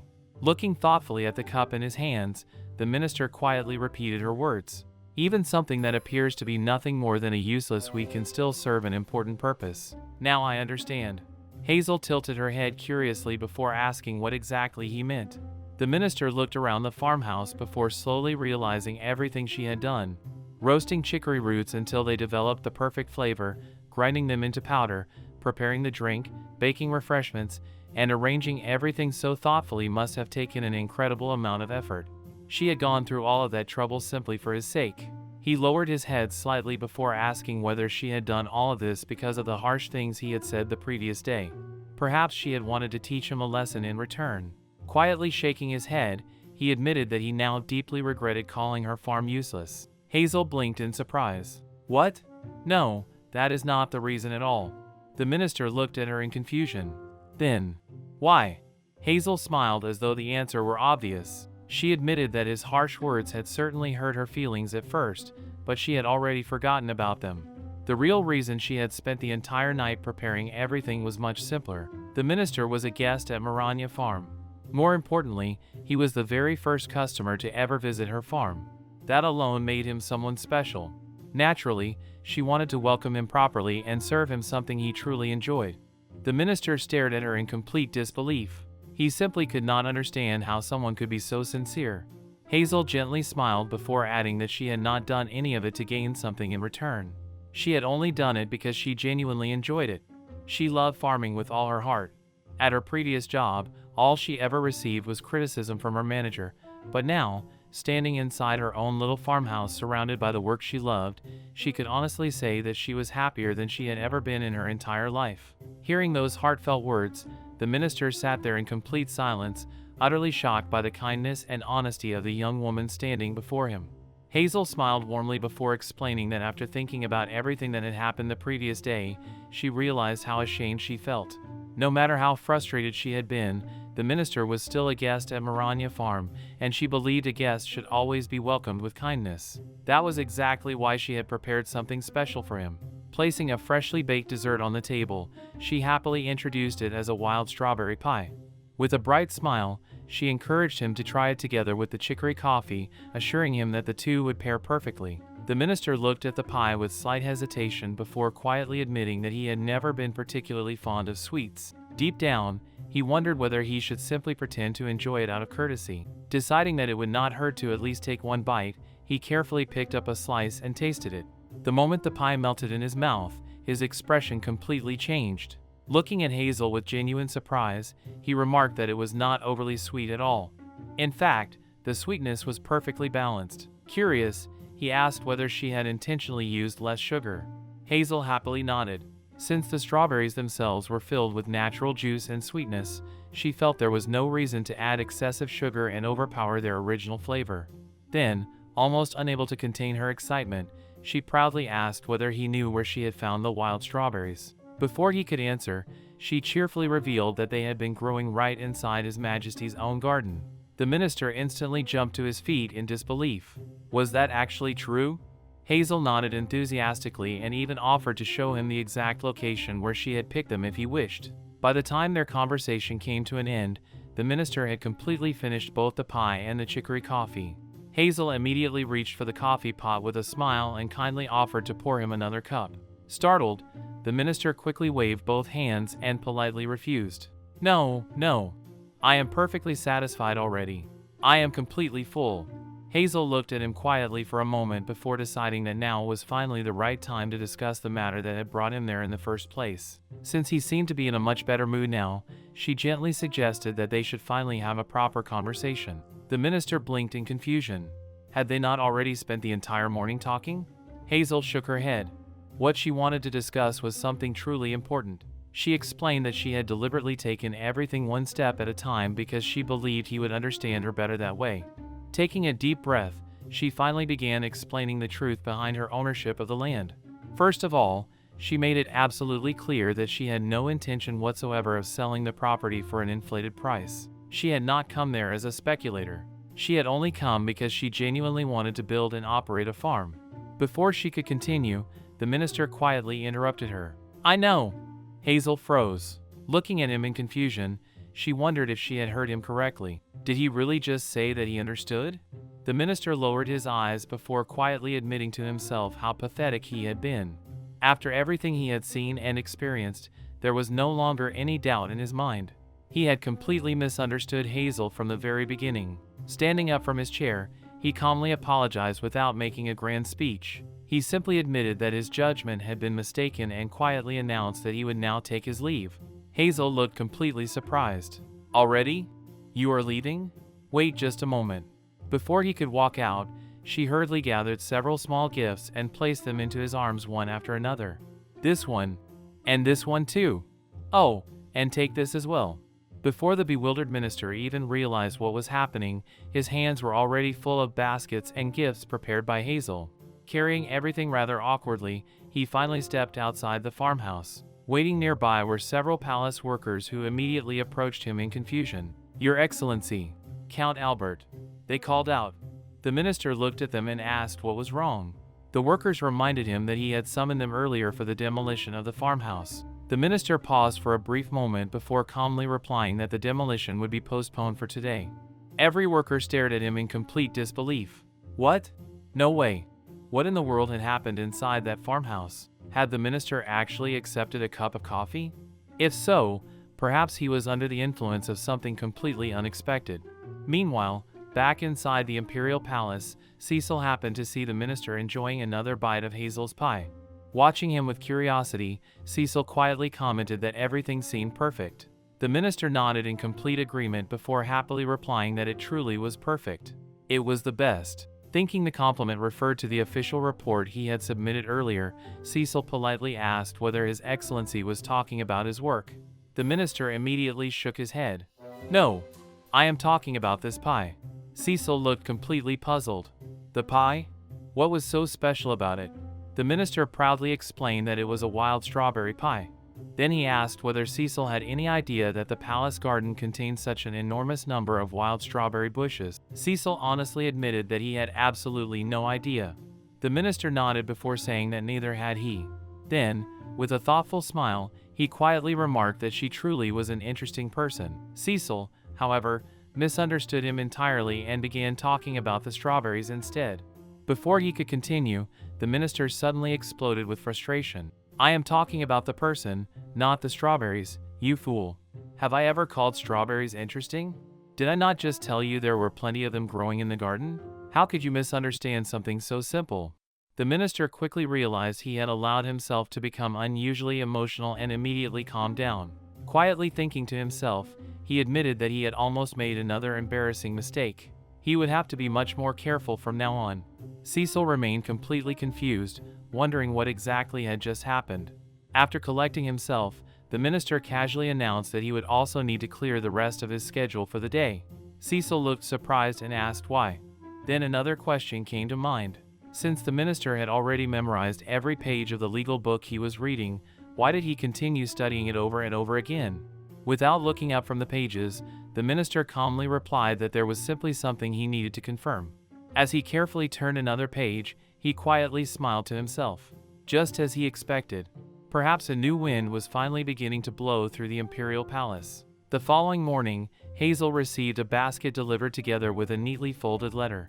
Looking at the sender's name, she realized it had come from Count Lysander Albert, the minister of the imperial palace himself. However, what immediately caught her attention was not the sender's name but the recipient's. The letter was addressed simply to Straw Hat. Hazel could not help laughing. Straw Hat? What kind of nickname was that? What a funny man. Smiling to herself, she opened the letter and began reading. The minister sincerely apologized for everything that had happened the previous day. He admitted that he had been far too stubborn and confessed that he had ignored the advice of his own subordinates instead of listening to them. As Hazel continued reading, she slowly nodded in understanding. So that was what had happened. Meanwhile, elsewhere inside the palace, two noblewomen looked completely bewildered as Hazel confidently placed an official document on the table before them. Calmly pointing toward the paper, Hazel explained that according to imperial palace law, private property was generally forbidden inside the palace grounds. However, there existed one important exception that almost everyone had forgotten over the years. A noblewoman was legally permitted to establish a private salon within the palace. Since Maranya Farm had now been officially registered as a noblewoman's salon under imperial law, no one could legally force her to leave the property anymore. The two ladies nervously exchanged glances. They admitted that everyone had long forgotten about such an old regulation, yet the law remained completely valid. Smiling brightly, Hazel happily concluded that meant no one had the authority to drive her away. Then, with a playful grin, she pointed toward the familiar straw hat hanging nearby and jokingly added that if anyone had any complaints, they should direct them to Mr. Straw Hat instead. Looking gratefully toward the letter in her hands, she quietly thanked the minister of the imperial palace for his unexpected help. From that day onward, Maranya Farm officially became known as the Maranya Farm Salon. At that very same moment, inside the imperial palace, the emperor slowly opened his eyes after waking from his sleep. Before he even sat up, he frowned slightly as an unfamiliar aroma drifted through the room. What is that smell? As the first rays of the morning sun filtered through the towering windows of a magnificent chamber trimmed with gold, the imperial palace slowly came to life. Soft golden light spilled across the polished marble floors, illuminating every intricate carving and luxurious decoration within the emperor's private quarters. Everything was perfectly arranged, and the room was filled with a peaceful silence more soothing than even the most beautiful melody. It was the kind of tranquil morning that marked the beginning of every ordinary day. As always, the emperor rose from his bed while his attendants immediately gathered around him, respectfully helping him prepare for court. Every movement was graceful, practiced, and almost silent. This peaceful routine had become a tradition. Every morning, the emperor began his day feeling refreshed, composed, and ready to govern the empire with a clear mind. But today was different. The moment he stepped toward the balcony doors, something unusual caught his attention. His expression instantly darkened. Frowning deeply, he rang the silver bell beside him. The sharp chime echoed throughout the chamber, and within moments an attendant rushed inside before dropping to one knee. "Yes, Your Majesty." The emperor looked around the room with visible irritation before asking a single question. "What is that smell?" The attendant nervously lowered his head before carefully answering that it was the smell of manure. The emperor immediately cut him off. "I know what manure is. It is fermented animal waste. What I am asking is something much simpler. Why does my private room smell like manure?" The attendant visibly trembled, unable to answer immediately. Inside his mind, he suddenly remembered the imperial ban. Because of the emperor's own order forbidding anyone from mentioning plot number 79, everyone had been desperately avoiding the subject. Choosing his words carefully, he quietly bowed his head once again. The emperor, however, had already stepped onto the balcony. Looking across the palace grounds, his eyes immediately narrowed. The protective fencing surrounding the construction site had completely disappeared. Turning sharply, he demanded to know what had happened to it. Standing nearby, the palace minister respectfully explained that the guards had removed every section of the fencing during the previous night. The emperor looked at him in disbelief. What? Why? The minister could only lower his head. They simply did not know. The emperor's irritation continued to grow. He immediately asked whether the master of palace internal affairs had arrived. A voice answered from behind. Yes, your majesty. I am here. The official respectfully approached before bowing deeply. Without wasting another second, the emperor demanded an explanation. What exactly is the meaning of all this? The official sighed heavily before admitting that he himself had been just as confused when he first investigated the matter. After carefully examining every legal document, however, he had discovered something entirely unexpected. The owner of plot number 79 had officially submitted an application to establish a palace salon on her property. A palace salon? The emperor repeated in disbelief. The official nodded. He admitted that even he had only learned about the law recently because it had been created more than 200 years earlier during the reign of Emperor Ramstein II. As a general rule, private property was strictly forbidden anywhere inside the imperial palace grounds. However, one very unusual exception had always existed. A noblewoman was legally permitted to establish and operate her own private salon. According to the ancient legislation, the owner of such a salon had to be a noble lady, and once established, she possessed complete authority within the boundaries of her own salon, almost comparable to the authority exercised by the queen herself. Because the law had existed for centuries, it remained fully recognized and legally valid despite being almost completely forgotten. The official hesitated before apologizing sincerely. As difficult as it was to admit, not even the emperor possessed the legal authority to forcibly remove a noblewoman who had lawfully established a salon upon her own land. The emperor stared at him in complete disbelief. What exactly are you saying? He asked coldly. You are the highest authority on palace law. Surely there must be something I can do. The minister lowered his head in embarrassment before quietly admitting defeat. Unfortunately. No, your majesty. Even experts make mistakes. Just as even monkeys occasionally fall from trees, he too had overlooked this forgotten law. Hazel had identified the palace's greatest legal weakness and used it perfectly. It was a truly remarkable move. The emperor slowly turned his gaze toward him. Lysander, he said quietly, are you hiding something from me? The minister immediately looked confused before asking what exactly His Majesty meant. Before he could continue, the emperor's frustration suddenly reached its limit. His hands trembled with barely controlled anger. The attendants nervously called out to him, but before anyone could react, the emperor seized a bow and swiftly placed an arrow upon its string. In one smooth motion, he drew it back and aimed toward the balcony. Everyone inside the room gasped in horror. Your Majesty, please restrain yourself. Hunting is strictly forbidden within the palace grounds. That law applies equally to animals and to people. Ignoring their panicked pleas, the emperor calmly focused his aim. Far below, Hazel could be seen dragging an enormous old sack across the ground while working cheerfully outside Maranya farm. The emperor calmly released the arrow. It shot across the palace grounds with unbelievable speed before striking the worn sack with perfect precision. Hazel jumped in surprise as the arrow pierced straight through the middle of it. The emperor calmly lowered his bow before asking everyone whether they truly believed he intended to shoot a person. That arrow was merely a warning. The entire room collapsed with relief.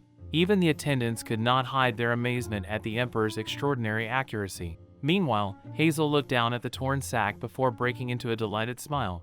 The old sack had been so thick and worn that she had been struggling to tear it open herself. Looking at the perfectly placed arrow hole, she happily declared that it was absolutely perfect. The emperor could only stare into the distance in complete silence, unsure whether to feel relieved or even more frustrated. Later that day, the emperor sat reading the latest newspaper. The large headline immediately caught his attention. The conqueror becomes the conquered. Before he could even react, a loud burst of laughter echoed beside him. Louise could barely contain herself as she laughed so hard that tears almost formed in her eyes. Oh my goodness, this is absolutely hilarious. The emperor looked at her with complete disappointment. He complained that she never missed an opportunity to make fun of him. Louise simply smiled while pointing toward the article. She admitted that although she understood his frustration, The headline was genuinely brilliant. Besides, had he not achieved exactly what he originally wanted? Earlier, he had repeatedly asked how he could become closer to the people. Now the entire empire suddenly found him far more relatable than ever before. The emperor sighed heavily before insisting that this was not at all what he had meant. Louise laughed again. Why not? Overnight, the mighty emperor had practically lost his own backyard. Stories like that made rulers seem much more human. Shaking his head, the emperor finally told Louise to forget the entire matter. There was no point wasting any more energy on that shameless fraud. Eventually, she would destroy herself. Another official immediately agreed. The ban on mentioning her had been an excellent decision. As Laurendale had predicted, Hazel would inevitably bring about her own downfall. Public interest would fade within a day or two before the newspapers shifted their attention towards some newer and more exciting story. People like her only survived by attracting attention. Once the attention disappeared, she would simply wither away. Besides, everyone had seen the miserable condition of that tiny farmhouse. A huge section of its roof was covered with nothing more than a blanket. It looked ready to collapse at any moment. They confidently predicted that within only a few days the house would fall apart on its own, and when the emperor next opened his windows, he would see nothing more than an abandoned ruin. At almost the exact same moment, a nearby tree suddenly gave a loud cracking sound before collapsing unexpectedly. One of the officials instinctively jumped back in fright. The emperor, Louise, and everyone else turned to watch him with amused expressions as he awkwardly recovered from his panic. Looking toward the fallen tree, Louise jokingly remarked that the poor gardener would probably die from the shock they had just given him. Perhaps they should replant him somewhere else while they were at it. Embarrassed, the frightened official apologized, explaining that whenever he became deeply focused on something, his Sith instincts tended to surface without him even realizing it. Looking at the damaged tree, he quietly apologized to it as though it could hear him. While workers began cleaning up the area, the emperor remained silently watching everything unfold. One of his companions gently placed a hand on his shoulder before reminding him that ruling an entire empire was never easy. Every difficulty became another lesson, and every mistake helped shape a better ruler. He encouraged the emperor not to lose heart and even promised to buy him a drink afterward. After a long silence, the emperor finally admitted that perhaps he really had been foolish. With that, he quietly walked away, leaving the others behind. Watching him disappear, another official sighed before telling Louise that perhaps she had teased His Majesty a little too much. Louise shrugged with a playful smile. She openly admitted that she was completely incorrigible. Even she realized she might have gone a little too far this time. The cat-like official who had been startled earlier quietly agreed with his, saying that Louise simply could not resist making jokes whenever the opportunity presented itself. Louise immediately turned toward them with a serious expression. They all needed to remember one important thing. She would rather be an incorrigible troublemaker who actually helped her friends than an eternal optimist who kept saying everything would be fine while doing absolutely nothing. The cat-like official looked at her anxiously before asking what exactly she was trying to imply. It pointed out that the emperor clearly hated being mocked, so why had she continued teasing him so relentlessly? Louise answered without hesitation. That was precisely why she had done it. Both of them immediately began arguing back and forth while the bewildered cat-like official simply watched in confusion. Finally, Louise raised her hand to silence everyone. Since they had already been discussing manure all morning, she decided to explain the situation using the same example. Imagine, she said, that a wandering vagrant walked straight into your bedroom and left an enormous pile of filth right in the center of the room. Then imagine everyone around you simply folding their arms and saying that if you waited long enough, it would eventually disappear on its own. Technically, they would be correct. Given enough time, it would eventually be cleaned away. But why should anyone be forced to endure the horrible smell while waiting? Snapping her fingers confidently, Louise turned around with determination shining in her eyes. I, Louise Gallardo, will not stand by while my friend struggles alone. The Imperial Palace of Britannia is not a place where attention seekers can casually stroll in, cause chaos, and expect everyone to tolerate it. Her playful smile slowly disappeared, replaced by a cold and unwavering expression. She quietly vowed that she would personally make Hazel realize that coming to the Imperial Palace had been the biggest mistake of her life. My goodness. Hazel carefully climbed the wooden ladder leading to the roof, balancing herself as she cautiously looked over the damage. She had only climbed up to inspect the area because a section of the roof had suddenly collapsed, but what she discovered was far worse than she had expected. A large hole had opened straight through the ceiling, allowing sunlight to pour directly into the farmhouse. For a brief moment she simply stared at the damage in disbelief. Then, taking a deep breath, she clenched her fists and smiled encouragingly to herself. "It's all right. I can do this. I know I can." She carefully examined the broken beams supporting the roof before coming up with a plan. If she reinforced the frame with additional supports, the structure should become stable again. Climbing back down the ladder, she confidently told herself that she would simply cover everything with fresh wooden planks and bundles of straw. Surely that would be enough to keep the roof together for now.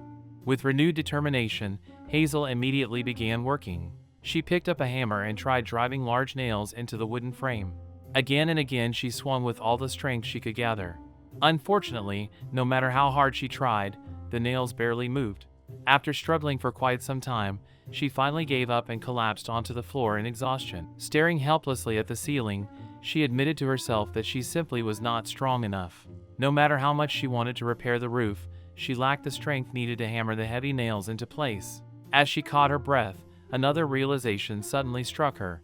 It was already nearly lunchtime. Ever since sunrise she had been so busy spreading the manure she had discovered inside the storage shed across the fields that she had completely forgotten to eat a proper breakfast. Now her stomach growled loudly in protest. She was absolutely starving. Looking outside, Hazel quietly reflected on the strange situation she found herself in.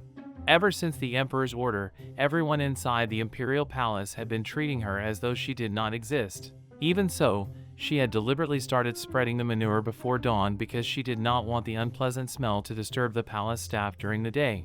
At least there was one small comfort.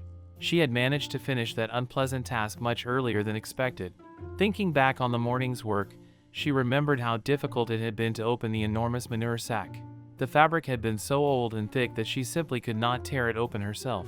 Then, out of nowhere, an arrow had suddenly flown through the air and pierced the sack perfectly, splitting it open in a single shot. Hazel reached over and picked up the very same arrow, carefully examining it in her hands. She had no idea who its owner was, but it was clearly a high-quality arrow. The shaft was incredibly sturdy, the metal tip showed no signs of rust, and the craftsmanship was excellent. Whoever had made it possessed remarkable skill. Smiling to herself, Hazel decided that after lunch she would turn the arrow into a useful kitchen tool rather than let such fine material go to waste. At that very moment, high above the palace grounds, the Emperor happened to be watching Manhwa farm from a distance. Seeing Hazel continue her work so cheerfully despite everything that had happened, he quietly thought that she truly possessed a heart of steel. Perhaps that stubborn determination was exactly what allowed someone to become such an outrageous speculator. Just then, Hazel's excited voice echoed faintly across the garden. It was finally time to harvest the potatoes. Watching her celebrate something so ordinary, the Emperor could not help thinking that firing such a finely crafted arrow at a manure sack had been a complete waste. If Louise ever found out about it, she would undoubtedly tease him without mercy. Even though the palace ministers seemed to have given up on removing Hazel, the Emperor still wondered what should be done next. Then another memory surfaced in his mind. One of his companions had pointed out the enormous hole in the farmhouse roof, explaining that it was covered by nothing more than a simple blanket. Eventually the roof would collapse entirely without anyone lifting a finger. Was that not exactly what Kian, the cat-like official, had said? Reassuring himself with that thought, the Emperor quietly concluded that there was nothing to worry about after all. Perhaps all the farmhouse needed was one heavy rainstorm. Nature itself would solve the problem. Meanwhile, completely unaware of the Emperor's thoughts, Hazel cheerfully dug the potatoes from the soil and gathered them into a large sack. Looking over her harvest, she noticed that the potatoes were slightly smaller than expected because their flowers had not been removed at the proper time. Even so, they had ripened beautifully under the generous sunlight and looked perfectly healthy. Holding one of them in her hands, Hazel happily began thinking about lunch. What should she cook? After a moment of thought, a wonderful idea came to mind.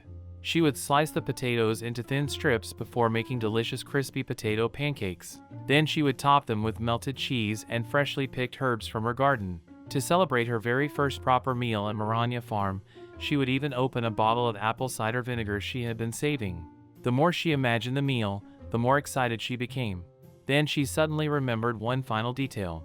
Before preparing the perfect lunch, there was something even more important she needed to make first. Dessert.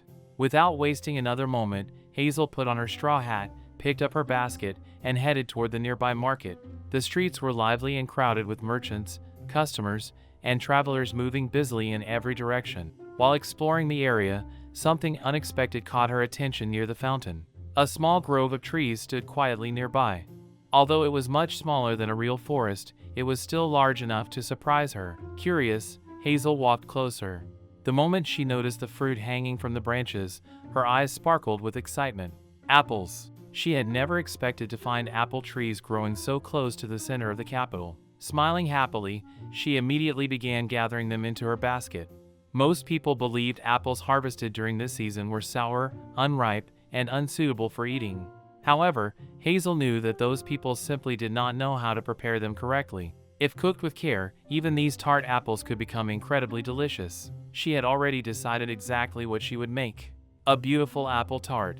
If she prepared it well in advance and allowed it to rest at room temperature, the flavors would become even richer and more enjoyable by lunchtime. Carrying her basket home, Hazel immediately began preparing the dessert. As she carefully sliced the apples into thin pieces, something unusual suddenly caught her attention. Looking up from her work, she froze. Several unfamiliar men had silently entered the farmhouse. Instinctively, Hazel reached for the dagger she always kept nearby. Before she could fully grasp it, however, the knife slipped from her fingers and clattered loudly onto the floor. Bending down to retrieve it, she cautiously studied the unexpected visitors. They wore dark cloaks that almost resembled blood-red mist hidden beneath shadows. Their expressions were completely emotionless, their pale faces looked almost as white as wax, and their cold eyes carried an intimidating intensity that could make almost anyone nervous. Hazel immediately recognized who they were. They belonged to one of the 4 holy orders of knights entrusted with protecting the Empire. More specifically, they were members of the Holy Fire Guard, the order personally commanded by Luis Gallardo. Watching them step farther into the farmhouse, Hazel took a slow breath before calmly asking whether they had come to pressure her into abandoning the land. If that was their purpose, they were wasting their time. This farm legally belonged to her, and it had already been registered as a palace salon. No matter how intimidating they appeared, the law remained on her side. Without waiting for a response, Hazel quietly returned to slicing the apples. Even though she occasionally glanced toward the knights, their overwhelming presence never left the room. They were undeniably intimidating, but after calming herself, Hazel reminded herself that this was now an officially recognized salon. The law protected both her rights and theirs. Since they had every legal right to enter, she likewise had no authority to force them out. There was no point allowing herself to become distracted. She decided it would be far more productive to continue preparing her dessert. Piece by piece, she carefully sliced the apples, mixed the ingredients together, arranged everything neatly inside the baking dish, and continued working as though the silent knights were not even there. Time quietly passed. Eventually, Hazel glanced back toward them again. To her complete surprise, every single knight remained standing in exactly the same position as before. They had not spoken a single word. For nearly 2 full hours they had simply stood there silently watching her work. Hazel could not help wondering whether they intended to pressure her this way for the entire day.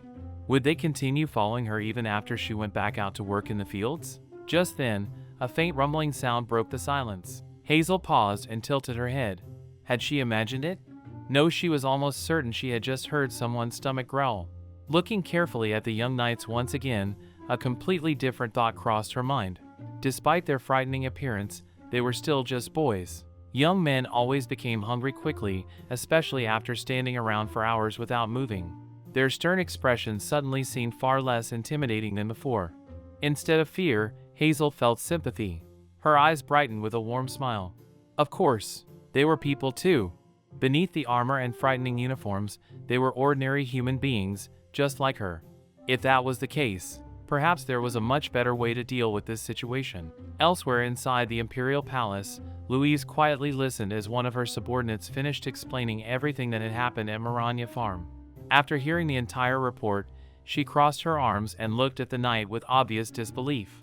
Then, raising a single eyebrow, she calmly asked whether he genuinely expected her to believe every word of that unbelievable story.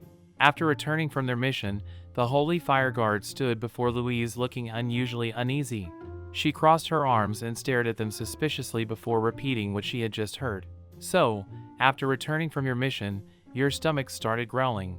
Then that woman suddenly appeared, offered all of you food, and somehow all of you heard what sounded like a mysterious voice from the heavens giving you permission to eat it. Is that seriously what happened? The knights awkwardly nodded.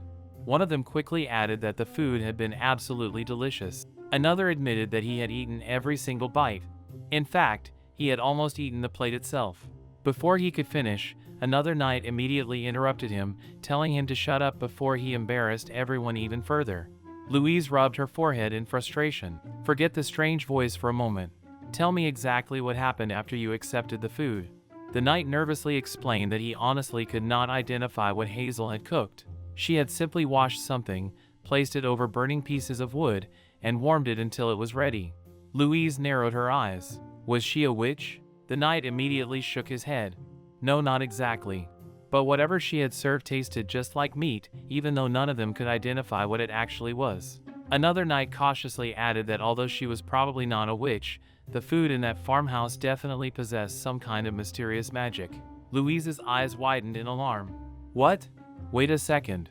If that is true, then Group 2 is in danger. She immediately demanded to know whether there was anything else they had forgotten to report. The knights looked at one another before one of them nervously confessed that once someone tasted the food prepared inside that farmhouse, it was all over. They simply could not stop eating. Louise instantly turned around. Then we have to stop Group 2 before the same thing happens to them. The knights tried calling after her, but Louise simply told them they could discuss their disciplinary punishment after she returned. They immediately saluted and obediently answered that they understood. The moment Louise disappeared, the atmosphere completely changed. The knights immediately began whispering among themselves. One admitted that the food had tasted incredible and secretly hoped he would be assigned to tomorrow's lunch group. Another jokingly imagined what kind of banquet even a demon king would prepare if Hazel was the chef. Their conversation slowly faded into silence. Meanwhile, Louise continued walking through the palace corridors, still thinking about everything she had just heard. Suddenly something caught her attention. Sitting quietly before her was a beautifully baked cake. She stopped in her tracks. Was this also made by that girl? She recalled everything her subordinates had said about Hazel's cooking supposedly having magical qualities. Unable to resist her curiosity, Louise carefully broke off a small piece and placed it into her mouth. There is no such thing as magical food, she confidently told herself. This must simply be ordinary cake.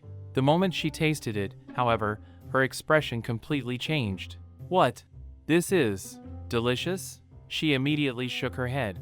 No, it must be a trick. There had to be something hidden inside it. Determined to expose whatever secret Hazel had used, Louise took another bite, then another, and another. With every mouthful, her confidence continued to crumble. It really was delicious. The sweetness was perfectly balanced, while the rich apple filling blended beautifully with the delicate pastries surrounding it. Holding the slice in her hands, Louise stared at it in complete amazement. This is the finest dessert I have ever tasted in my entire life. Her eyes sparkled with genuine excitement. Now she finally understood exactly what her knights had been trying to explain. Throughout her life as a noblewoman, she had eaten only the finest dishes the capital had to offer. Yet somewhere along the way, eating had become nothing more than a habit. She no longer enjoyed food. She simply filled her stomach because it was necessary. But this dessert awakened something she had completely forgotten. Every bite was rich with flavor, comforting without being overwhelming, and unbelievably satisfying. She could hardly believe that such an ordinary-looking pie could taste this extraordinary. At that very moment, another thought crossed her mind. This dessert would pair perfectly with a cup of coffee. Here you go. A gentle voice suddenly spoke from directly behind her. Louise nearly jumped out of her skin. She had not sensed anyone approaching at all. Turning around in shock, she found Hazel calmly standing there holding a steaming cup of coffee. Smiling warmly, Hazel explained that she thought the coffee would go perfectly with the dessert Louise was enjoying and would also help relieve her fatigue. Louise stared at her in complete disbelief. When had she gotten so close? Despite being one of the Empire's strongest knights, she had not noticed Hazel's presence until she had already spoken. Meanwhile, Hazel quietly thought to herself that perhaps she should have greeted Louise before speaking. Then she shrugged inwardly. It hardly mattered. Everyone inside the palace treated her as though she were invisible anyway. Placing the coffee onto the table, Hazel cheerfully reassured Louise not to worry. She was not about to accuse her of being a pie thief. It was perfectly fine. Louise silently lifted the warm cup and took a careful sip. The rich aroma immediately filled her senses, while the smooth bitterness blended perfectly with the sweetness lingering from the pie. Hazel watched her expectantly, waiting for her reaction. Louise slowly lowered the cup before staring back at the remaining half of the pie. Suddenly, one very dangerous thought entered her mind. I want more cake. After drinking the coffee, she wanted another slice even more than before. Nearly half the pie was still sitting on the table. But how could she politely ask for permission to finish the rest of it? Hazel continued smiling innocently, completely unaware of Louise's internal struggle. Then, gathering every ounce of courage she possessed, Louise suddenly blurted out her request. I want more. Hazel blinked in surprise. Had the coffee been too hot? Louise quickly shook her head and loudly insisted that it was wonderful. In fact, everything was wonderful. Hazel immediately smiled in relief. She happily thanked Louise and told her there was plenty left. There was no one else in the room anyway, except for the straw hat that always seemed to understand people better than anyone else. Looking toward the familiar straw hat hanging nearby, Louise could not help admiring it. What an incredible straw hat! Somehow it understood people's feelings better than most humans. Smiling awkwardly, Louise quietly asked whether she could confess what she was truly thinking. Before anything else, she wanted to apologize. She admitted that she had entered the farmhouse without permission and eaten Hazel's dessert. Originally, she had only intended to taste a small bite, but it had been so unbelievably delicious that she completely lost all self-control. Hazel simply laughed and waved her apology away. It was perfectly all right. She encouraged Louise to sit down comfortably and enjoy another slice. Hearing those words, Louise's face immediately brightened with happiness. As she enjoyed another generous serving, she repeatedly praised the dessert as an absolute masterpiece. Looking once again toward the straw hat, she jokingly asked how its owner had managed to create something so astonishingly delicious. Hazel could not help laughing at the strange question. Louise continued explaining her thoughts between bites. She had always believed desserts were supposed to be overwhelmingly sweet. If they tasted even slightly salty, she normally became annoyed. Yet this pie was completely different from anything she had ever experienced. It introduced an entirely new balance of flavors. The gentle sweetness, the slight hint of salt, and the refreshing taste of the apples blended together so perfectly that each ingredient enhanced the others rather than overpowering them. She desperately wanted to know what kind of rare ingredient Hazel had used to achieve such an incredible result. Hazel smiled and casually replied that there was nothing special about it. They were simply ordinary apples. Louise looked toward the straw hat in confusion, almost expecting it to answer for Hazel. Ordinary apples? Was that really all? Hazel nodded before explaining that they were commonly known as May apples. They did not even have an elegant official name. Most people ignored them because they assumed apples growing in May were too sour to eat. Yet if prepared properly, they became wonderfully flavorful. Louise admitted that she had never even heard of such apples before. Hazel explained that several of those very trees grew right beside the lion statue within the Imperial Palace grounds. Louise's eyes widened in surprise. Those trees were actually apple trees? Hazel nodded once again. Every year during May they quietly produced fruit, but almost nobody noticed because everyone assumed the fruit was worthless. Farmers, however, knew their true value.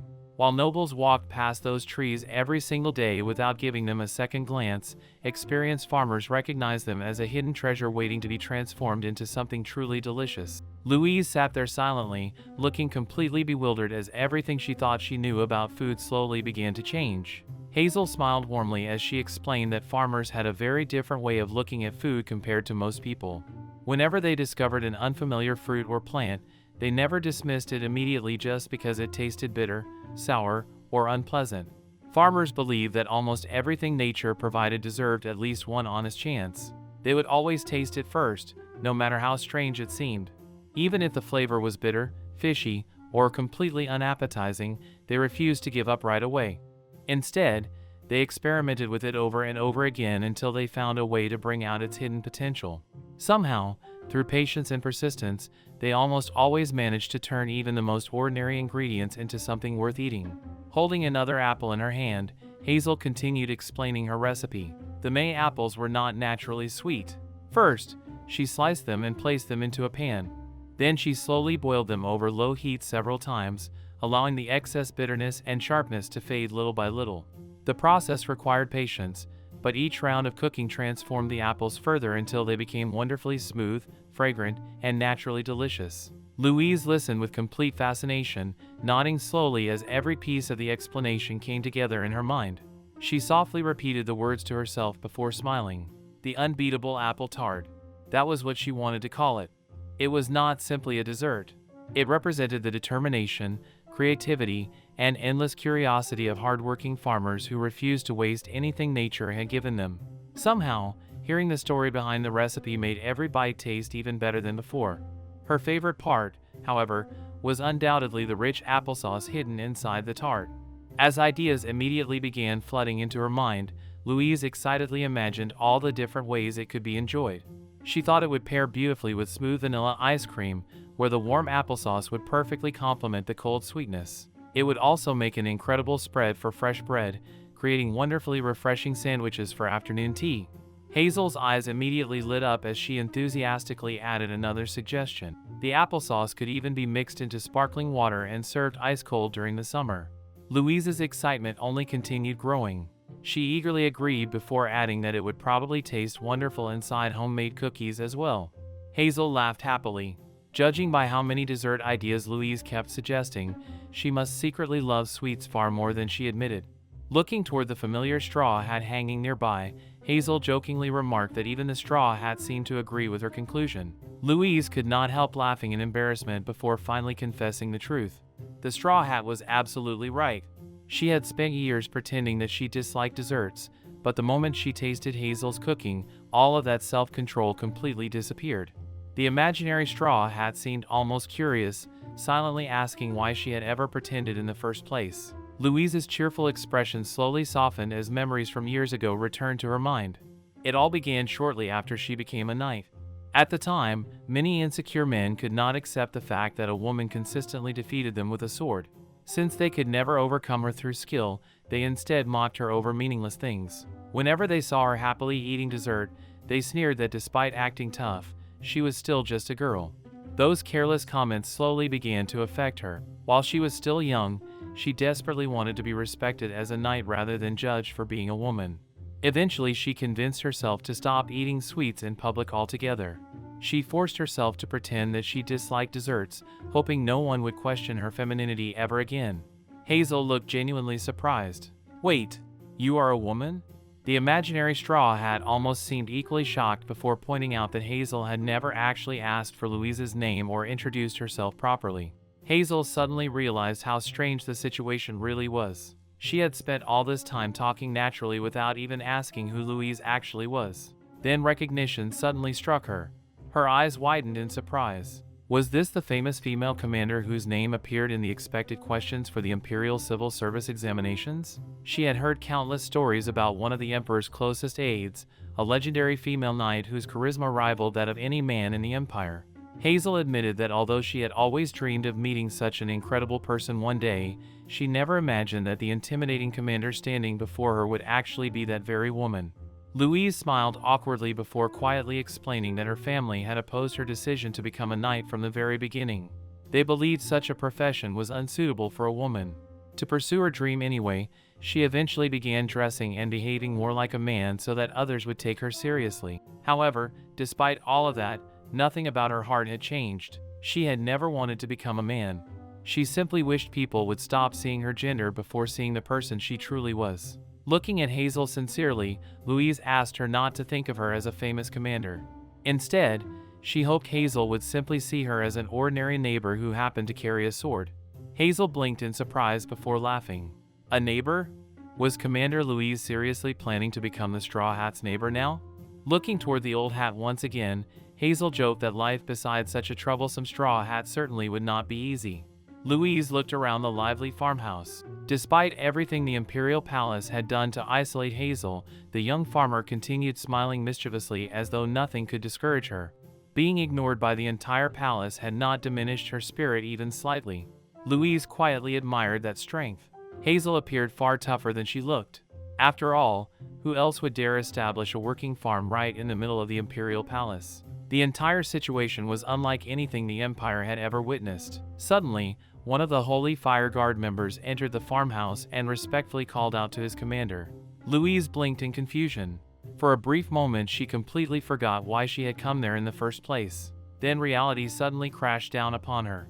Oh no! She had completely forgotten her original mission. She had come specifically to scold her subordinates for accepting food from Hazel without permission.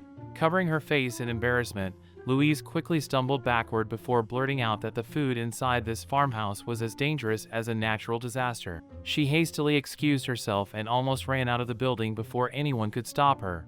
Hazel watched her disappear in complete confusion. She had been planning to let Louise sample several more dishes as well. Tilting her head, Hazel quietly wondered what Louise meant by calling the food a natural disaster. To Hazel, it simply tasted delicious. Smiling, she even called after Louise, asking whether she would like to take some extra food home with her.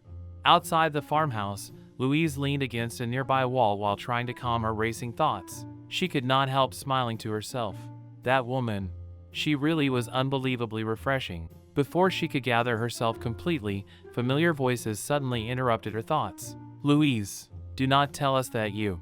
Both Iz and the cat-like knight stared at her suspiciously. Louise immediately became flustered and frantically denied whatever they were thinking. No, it is not what it looks like. You have completely misunderstood the situation. She desperately tried explaining herself, insisting that she had not been captivated by Hazel or anything ridiculous like that. Before she could finish, however, the others interrupted her. One of them suddenly remembered seeing someone sneaking into the supposedly abandoned house on plot 79 earlier that afternoon. Whoever it had been had hurriedly hidden an apple tart after being discovered. Every time they questioned the witnesses, the explanations became more confusing than before. But now, after seeing Louise's guilty expression, the scattered pieces of the puzzle finally fit together perfectly. Iz folded his arms before reminding Louise of her own bold words from earlier. Had she not confidently declared that she alone would solve the problem herself? Had she not proudly insisted that she would protect her friend without anyone else's help? And yet, after all those dramatic speeches, she had ended up sitting inside Hazel's farmhouse happily eating dessert instead. Louise lowered her head in embarrassment. In the end, she had received plenty of scolding herself. She quietly wondered how everything had somehow turned out this way. Looking at her companions, she softly explained that they would understand everything once they met Hazel in person. She really was a harmless and genuinely kind person. And that apple tart truly was unforgettable. Iz sighed deeply, clearly disappointed. The cat-like knight then calmly explained why he remained unconvinced. Sharing a meal naturally brought people closer together. Once someone accepted another person's food, they unconsciously began judging that person's character far more favorably. Food created trust. It softened suspicion.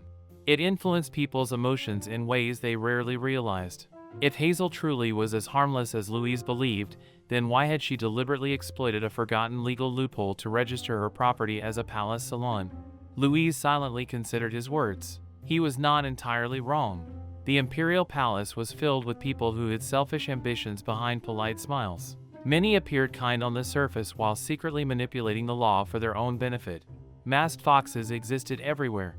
Perhaps Hazel was simply another master of deception wearing an innocent face. Yet no matter how hard Louise tried convincing herself of that possibility, something deep inside refused to believe it. The warm smile, the honest enthusiasm, the excitement she showed while talking about farming. None of it felt fake. Why did she seem so completely free of suspicion? Louise remained trapped between logic and instinct, unable to decide which one to trust. At that very moment, another thought suddenly flashed through her mind like lightning. Count Albert. Wait a minute. What if opening the salon had never been Hazel's idea in the first place? What if someone else had designed the entire strategy for her? The flawless legal knowledge, the ability to calculate every possible outcome, the perfect timing that exploited a forgotten law hidden for more than 2 centuries. Those were not ordinary abilities. There was only one man inside the imperial palace capable of planning something so precise. Count Lysander Albert, the calmest, slowest, and most calculating official in the entire palace. Then another memory surfaced. The unique chicory coffee. Maranya Farm. The minister's strangely softened attitude after visiting the farmhouse. Everything suddenly connected in Louise's mind. Her eyes widened in realization before she confidently whispered to herself. I knew it. Count Albert. How could you possibly do something like this? Louise exclaimed the moment she confronted the minister. Albert immediately frowned and motioned for her to lower her voice. Quiet down. Do not accuse me simply because you have come up with your own theory. Louise shook her head. I am not blaming you. But if my suspicions are correct, then this was an incredibly clever move. Lowering her head, she sighed heavily. I cannot believe I failed to notice it sooner. I really am an idiot. What am I supposed to do now?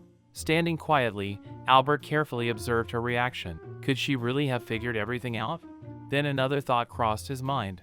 Had Commander Louise actually tasted Hazel's cooking as well? Louise answered his unspoken question almost immediately. Yes, and judging by the looks of it, I may have been the very first person after you to experience it. She let out a quiet laugh before continuing. It turns out that people who have nothing to hide also have nothing they desperately want. Hazel has no desire to become wealthy. She has absolutely no interest in attending noble gatherings or building political influence. She does not even know who I am.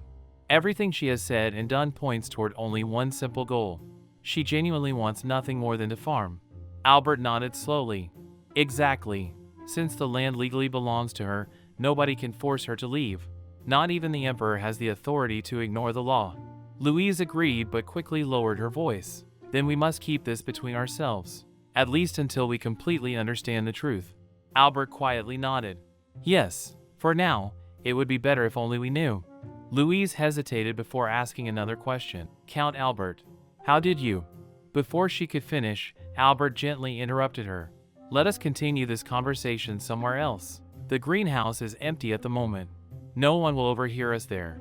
Louise silently agreed, and the two of them walked together toward the quiet greenhouse hidden within the palace gardens. Warm sunlight filtered through the glass ceiling while countless flowers and plants filled the peaceful room with pleasant fragrances. Louise looked around before smiling faintly. It really was a beautiful place. After a brief silence, she finally looked back toward Albert. There is still one thing I do not understand. Why did you help her? Albert calmly answered that it was simply repayment for the coffee she had served him. Louise immediately shook her head. No, I am asking for the real reason. I know you too well. You and I think in very similar ways. Albert tilted his head slightly. Similar? In what sense? Louise answered without hesitation. You always move as a representative of the imperial palace. Every decision you make carries political consequences. You never act without carefully considering the bigger picture. That is exactly why I cannot believe you helped Hazel simply because she offered you a cup of coffee. There has to be another reason. Albert smiled quietly. Before I answer your question, allow me to ask you one first. Louise looked at him curiously. Albert calmly asked why she had not simply returned to the palace after meeting Hazel today. Instead, she had wandered around aimlessly, unable to leave the matter alone. Louise remained silent for a long moment. Eventually, she admitted that she honestly did not know the answer herself. Although Hazel had completely overturned all of her expectations, she still could not bring herself to walk away. At first, she thought she had merely been deceived by Hazel's innocent behavior. Then she convinced herself that it was only because of the unbelievably delicious apple pie. Yet somehow, the more time she spent thinking about Hazel, the more unusual details continued revealing themselves. Every answer only created another question. Albert quietly listened before nodding in understanding. Louise slowly looked down at her hands before continuing. Eventually, I realized something. It was not just the pie. It was everything. Albert smiled gently. It really was. An enjoyable experience, was it not? Louise looked up at him. Albert continued speaking in a calm voice. At Maranya Farm, they were able to enjoy food unlike anything served anywhere else in the empire.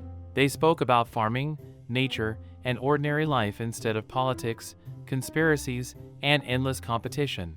For the first time in a very long while, he found himself able to think honestly and speak openly without constantly calculating every word. Visiting that farmhouse felt strangely peaceful. It was almost as though the heavy stains covering his heart after years of palace politics were slowly being washed away. Louise quietly listened to every word. Now she finally understood why something had felt different the entire time she had been there. Albert gently smiled again before admitting that he could not even remember the last time he had experienced such refreshing peace of mind. Every day inside the palace revolved around negotiations, schemes, and power struggles. Yet one afternoon inside that tiny farmhouse had somehow felt more genuine than countless years spent within the imperial palace. Louise could not help smiling as well. Deep inside, she realized she had experienced exactly the same feeling. Their conversation was suddenly interrupted by another voice. Good work. Both Albert and Louise immediately turned around in surprise. 2 holy fire guard knights had quietly entered the greenhouse without either of them noticing. The knights respectfully bowed before addressing their commander. "Commander, regarding our punishment for what happened this afternoon." Louise looked at them for a brief moment before softly shaking her head. "There will be no punishment." The knights exchanged surprised glances. Hearing those unexpected words, one of them carefully stepped forward before asking for permission to act independently regarding the matter from now on. Louise quietly considered the request before remaining silent, deep in thought. Meanwhile, back at Maranya Farm, Hazel happily rolled from one side of her bed to the other while smiling to herself. The events of the day continued replaying inside her mind, making her laugh every few moments. Suddenly, however, another thought interrupted her cheerful mood. The hole in the roof. Her smile slowly disappeared. If heavy rain arrived within the next few days, the farmhouse would be flooded. She had absolutely no idea how she was supposed to repair such extensive damage by herself. Just as she sighed in frustration, something outside caught her attention. She blinked several times before sitting upright. Had she imagined it? The enormous hole in the roof was gone. Completely confused, Hazel hurried to the window and looked outside. Strange noises echoed from above. Someone was definitely moving around on the roof. Her eyes widened in surprise. Was there actually someone up there? Unable to contain her curiosity, Hazel rushed downstairs and hurried outside the farmhouse. The moment she stepped into the yard, she froze in complete astonishment. Large stacks of neatly arranged firewood had appeared beside the house. Fresh building materials had been carefully piled nearby, ready for repairs. Even more surprising, beautiful rose flowers had been left beside them as though they were a thoughtful gift rather than construction supplies. Resting neatly on top of everything was a folded letter. Hazel carefully picked it up and began reading. The message explained that, as Knights of the Britannia Empire, they felt responsible for causing the damage and wished to repay their debt. At the very end of the letter, someone had added one final sentence in noticeably different handwriting. "That dish earlier was incredibly delicious." Hazel smiled warmly as she finished reading. Looking once more at the repaired roof, the firewood, the flowers, and the heartfelt message, she quietly realized that although everyone in the palace claimed to ignore her, perhaps she was not nearly as alone as she had first believed. Early the next morning, a familiar voice echoed across the imperial palace grounds. "Louise! Hurry up and get up here this instant." The emperor was already standing on the balcony waiting impatiently. Louise looked up before responding with a cheerful greeting. "Good morning, Your Majesty." The emperor, however, was in no mood for pleasantries. "Hurry up and look over there." Louise followed his gaze toward Maranya Farm. The moment she saw the farmhouse, she froze. Yesterday, a large section of the roof had been badly damaged. But now, it looked completely repaired. The emperor frowned in confusion before asking whether the roof had not collapsed only the previous day. Louise felt her heart skip a beat. She immediately realized exactly what had happened, but there was no way she could admit it. Trying her best to remain calm, she awkwardly laughed to herself. What am I supposed to do now? Outwardly, she simply tilted her head innocently and asked what roof His Majesty was talking about. The emperor narrowed his eyes suspiciously. "Louise, do not pretend. You were there yesterday too, were you not?" Louise quickly shook her head, forcing herself to look confused. "Really? I honestly do not know anything about it." Then, before the emperor could question her any further, she bowed politely and hurriedly excused herself, apologizing that she was extremely busy and had important work waiting for her. Without giving him another opportunity to stop her, she quickly disappeared down the corridor. Far below, Hazel was struggling with 2 large wooden buckets filled to the brim with water. She had insisted on carrying both at the same time, but only after lifting them did she realize just how unbelievably heavy they actually were. Every step became slower than the last as the weight pulled painfully against her arms. She sighed helplessly, wondering how she was supposed to carry both buckets all the way back by herself. Just then she heard familiar footsteps approaching. Turning around, she smiled brightly. "Oh, Commander Louise. Good morning." Louise immediately walked over and, without saying much, reached for one of the buckets. "Let me help you." Hazel looked relieved before happily thanking her. "It really helps a lot. Let us carry them together." The 2 women began walking side by side while carrying the heavy buckets. After a few moments of silence, Hazel smiled mischievously before asking about the inspection patrol Louise had conducted previously around the farm. She jokingly referred to it as the swarming operation once again. Louise laughed awkwardly before scratching her head.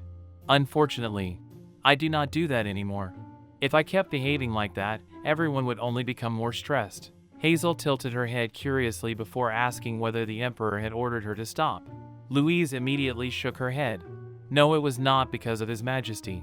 Please listen. That was never what I personally wanted either.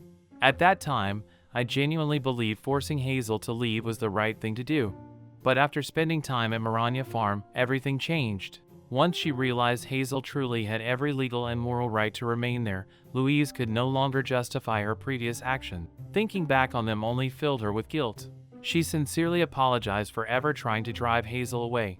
Hazel quietly looked at her for a moment before smiling warmly. In that case, thank you. Although the inspections had disappeared now, Hazel admitted that she had secretly begun looking forward to them. Louise immediately laughed and insisted that nothing like that would ever happen again. Eventually, the two reached the farmhouse and carefully placed the buckets on the ground. Louise brushed the dust from her hands before announcing that she should probably return now. Hazel immediately stopped her. Wait, do not leave just yet. At least have some cake first. Louise's eyes sparkled almost instantly. Only a few moments later, she was happily sitting inside the farmhouse once again with another generous slice of Hazel's famous apple tart. As she enjoyed every bite, she silently scolded herself. How could anyone possibly leave this place without eating the cake first? Hazel laughed happily while watching her enthusiastic reaction. She quietly thought to herself that she really was lucky to have met such an interesting person. That evening, back inside the Imperial Palace, Louise sat alone at her desk writing something on a sheet of paper. However, her thoughts wandered so much that she unconsciously pressed her pen harder and harder until the ink suddenly splattered across the page. She sighed in frustration. Before she could start over, another palace official happened to walk past and notice the mess. Looking at the ruined paper, he quietly remarked that the ink had spilled again. Seeing Louise completely absorbed in her thoughts, he wisely decided not to interrupt her further and simply announced that he would come back later. Meanwhile, Louise continued staring at the blank sheet before finally making up her mind. The following day, she visited Maranya Farm once again. Looking at Hazel with a slightly nervous smile, she carefully suggested an outing. How about coming with me this weekend? We could go shopping together and buy some beautiful ribbons. After that, we could take a relaxing walk through the prettiest streets in the capital.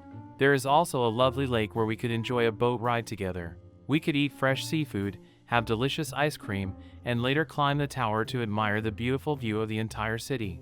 Louise eagerly described one activity after another before finally asking what Hazel thought about the plan. Hazel looked toward the familiar straw hat hanging nearby before quietly shaking her head. I do not really want to go. Louise blinked in surprise. You do not like boat rides? Or seafood? Or ice cream? Or beautiful scenery? Hazel quickly denied all of those assumptions. She liked every one of those things. Louise became even more confused. Then, why are you refusing? Hazel smiled apologetically before explaining that there were still large sections of farmland she had not finished plowing. Weekends were especially important because she had so much work to complete before the next planting season. Farming always came first. Louise's shoulders immediately drooped in disappointment. She had completely failed to invite Hazel on their first proper outing together. Then another idea suddenly came to her. If Hazel could not leave the farm, then perhaps Louise could simply help her instead. Looking much more hopeful, she asked whether she could come on the weekend and help plow the fields. Hazel's face immediately brightened. Of course, then I will see you on Sunday. Louise happily agreed before promising she would definitely be there. As she prepared to leave, Hazel called after her with one final reminder. Make sure you wear comfortable clothes. Louise smiled confidently while repeatedly assuring her that she would remember. Sunday finally arrived. Early that morning, Hazel quietly enjoyed a simple breakfast consisting of eggs and freshly made sandwiches while thinking about Louise's upcoming visit. This would probably be the first time an Imperial Knight had ever visited Maranya Farm as an invited guest. Naturally, Hazel wanted to prepare something truly special. She immediately began planning the perfect meal. Beef stew with rich gravy sounded ideal. Smiling to herself, she mentally listed all the ingredients she would need. Beef, tomatoes, celery, onions, carrots, red wine, rosemary, bay leaves. Suddenly her smile disappeared. She opened her cupboards one after another. None of those ingredients were there. She laughed helplessly. Before she could even begin cooking, she would first have to visit the market and buy everything she needed. Looking toward the palace in the distance, Hazel quietly wondered whether people living inside such a magnificent place ate wonderful meals like this every single day. At that same moment, the emperor once again called Louise over to the palace balcony. Looking out toward Maranya Farm, he sighed heavily. "Louise, no matter how many jokes you make about me these days, it almost feels as though you would rather stand beside that girl and laugh at me together with her." Louise remained silent. The emperor continued gazing across the palace grounds before speaking again in a much quieter voice. "Times have changed. The people of Britannia are no longer the same as they once were." Then, after a long pause, he admitted something he rarely confessed to anyone. "Perhaps it is because I rarely socialize with my own people anymore. Or perhaps, somewhere along the way, I stopped truly caring about my own country as much as I should have."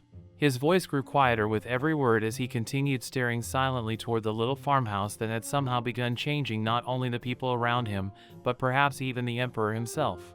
As two noble ladies casually walked through the palace gardens, they suddenly stopped in their tracks and stared ahead in complete disbelief. One quietly nudged the other before whispering for her to look carefully, insisting that what they were seeing simply could not be real.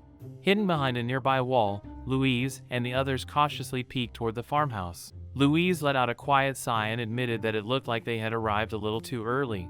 There was nothing left to do except patiently wait for the owner of the famous straw hat to appear.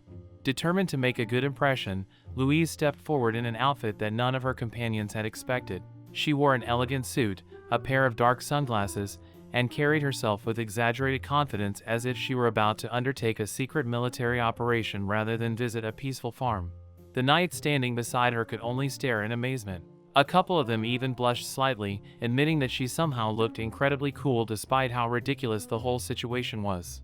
The cat-like knight immediately buried his face in his hands before sighing in embarrassment, wondering how anyone could possibly have a serious conversation with someone dressed like that. Louise refused to lose confidence and simply smiled proudly before declaring that if this approach failed, they would simply try again another day. She confidently adjusted her sunglasses one last time before announcing that it was finally time to head toward the fields. Just as she began walking with dramatic confidence, the cat-like knight hurried after her and grabbed her shoulder. He demanded to know exactly what she thought she was doing. Louise casually shrugged and replied that it was nothing. Hearing that answer only made him even more frustrated. "What do you mean it is nothing? We seriously need to talk about whatever this is." Louise looked genuinely confused before asking why everyone was making such a fuss. She simply thought they were dressed nicely today. Was that really such a strange thing? The cat-like knight groaned loudly before reminding her that she should actually consider herself lucky. If it had not been for everyone constantly covering for her mistakes over the years, the emperor would probably have disliked her even more than he already did. Another knight jokingly added that perhaps the emperor still remembered one of Louise's embarrassing incidents from years ago and would probably continue remembering it for another 100 years. Louise immediately protested that it had not been anywhere near that long ago, but her companions completely ignored her.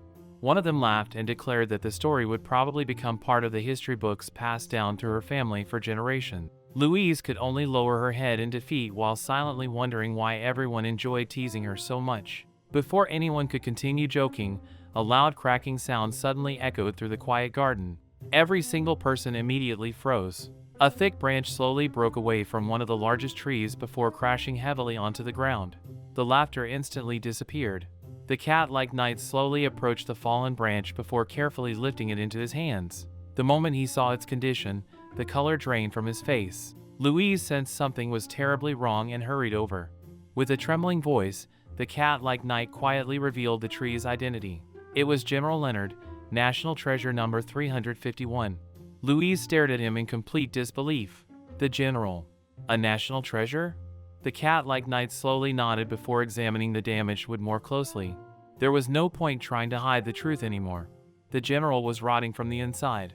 Louise instinctively stepped backward in shock. That was impossible. Such an ancient tree had stood proudly inside the imperial palace for generations. It had survived countless storms, changing seasons, and even wars. How could it suddenly begin rotting?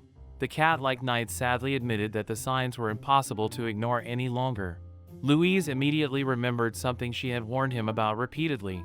She had told him countless times to stop driving nails into the general's trunk whenever he needed to hang notices or decoration. Looking at the damaged branch lying in his hands, she could not stop herself from saying that she had warned him this would eventually happen. The cat-like knight lowered his head in shame. He knew she had been right all along.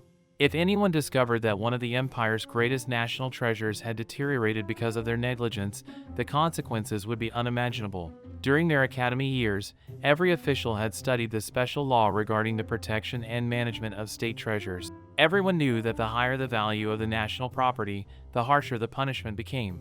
Since General Leonard belonged directly under the Emperor's authority and even served as one of the palace's symbolic treasures, damaging it was considered an incredibly serious offense. Completely overwhelmed by guilt, the cat-like knight quietly declared that he would resign from his position.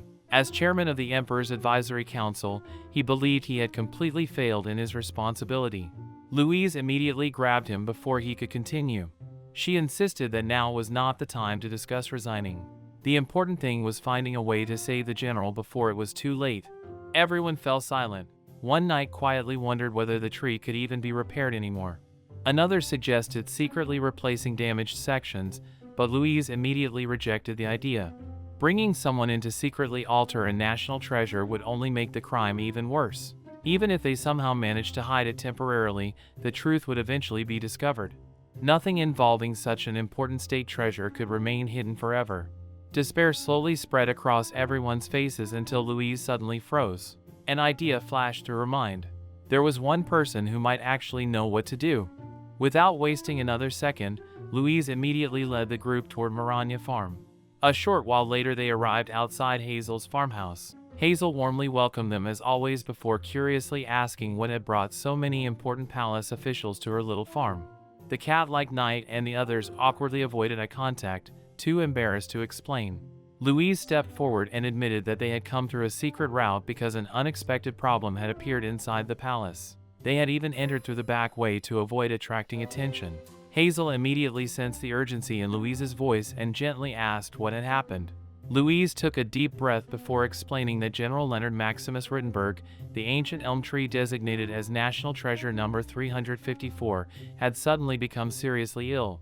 For generations, the tree had stood proudly inside the imperial palace, serving successive emperors while becoming a symbol and beloved mascot of the palace itself. Now, however, it was slowly dying. Before Louise could continue, the cat-like knight stepped forward with tears already forming in his eyes. He confessed that everything was his fault.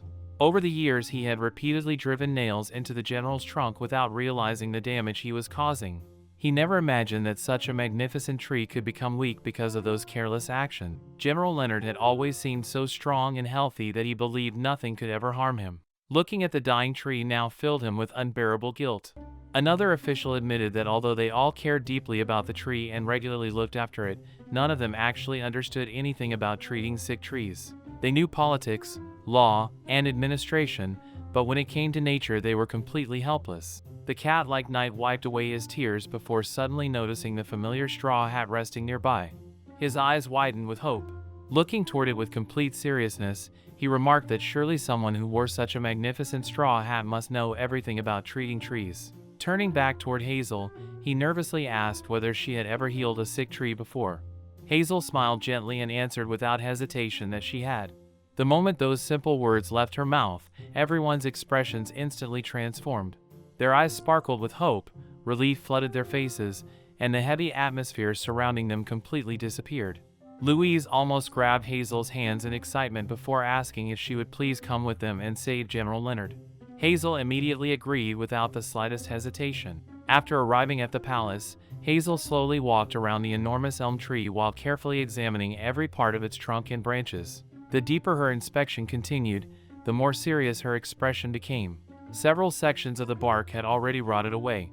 Fungal growth had spread across numerous wounds. Many leaves had turned yellow far earlier than they should have, while the most severely infected sections had become completely black.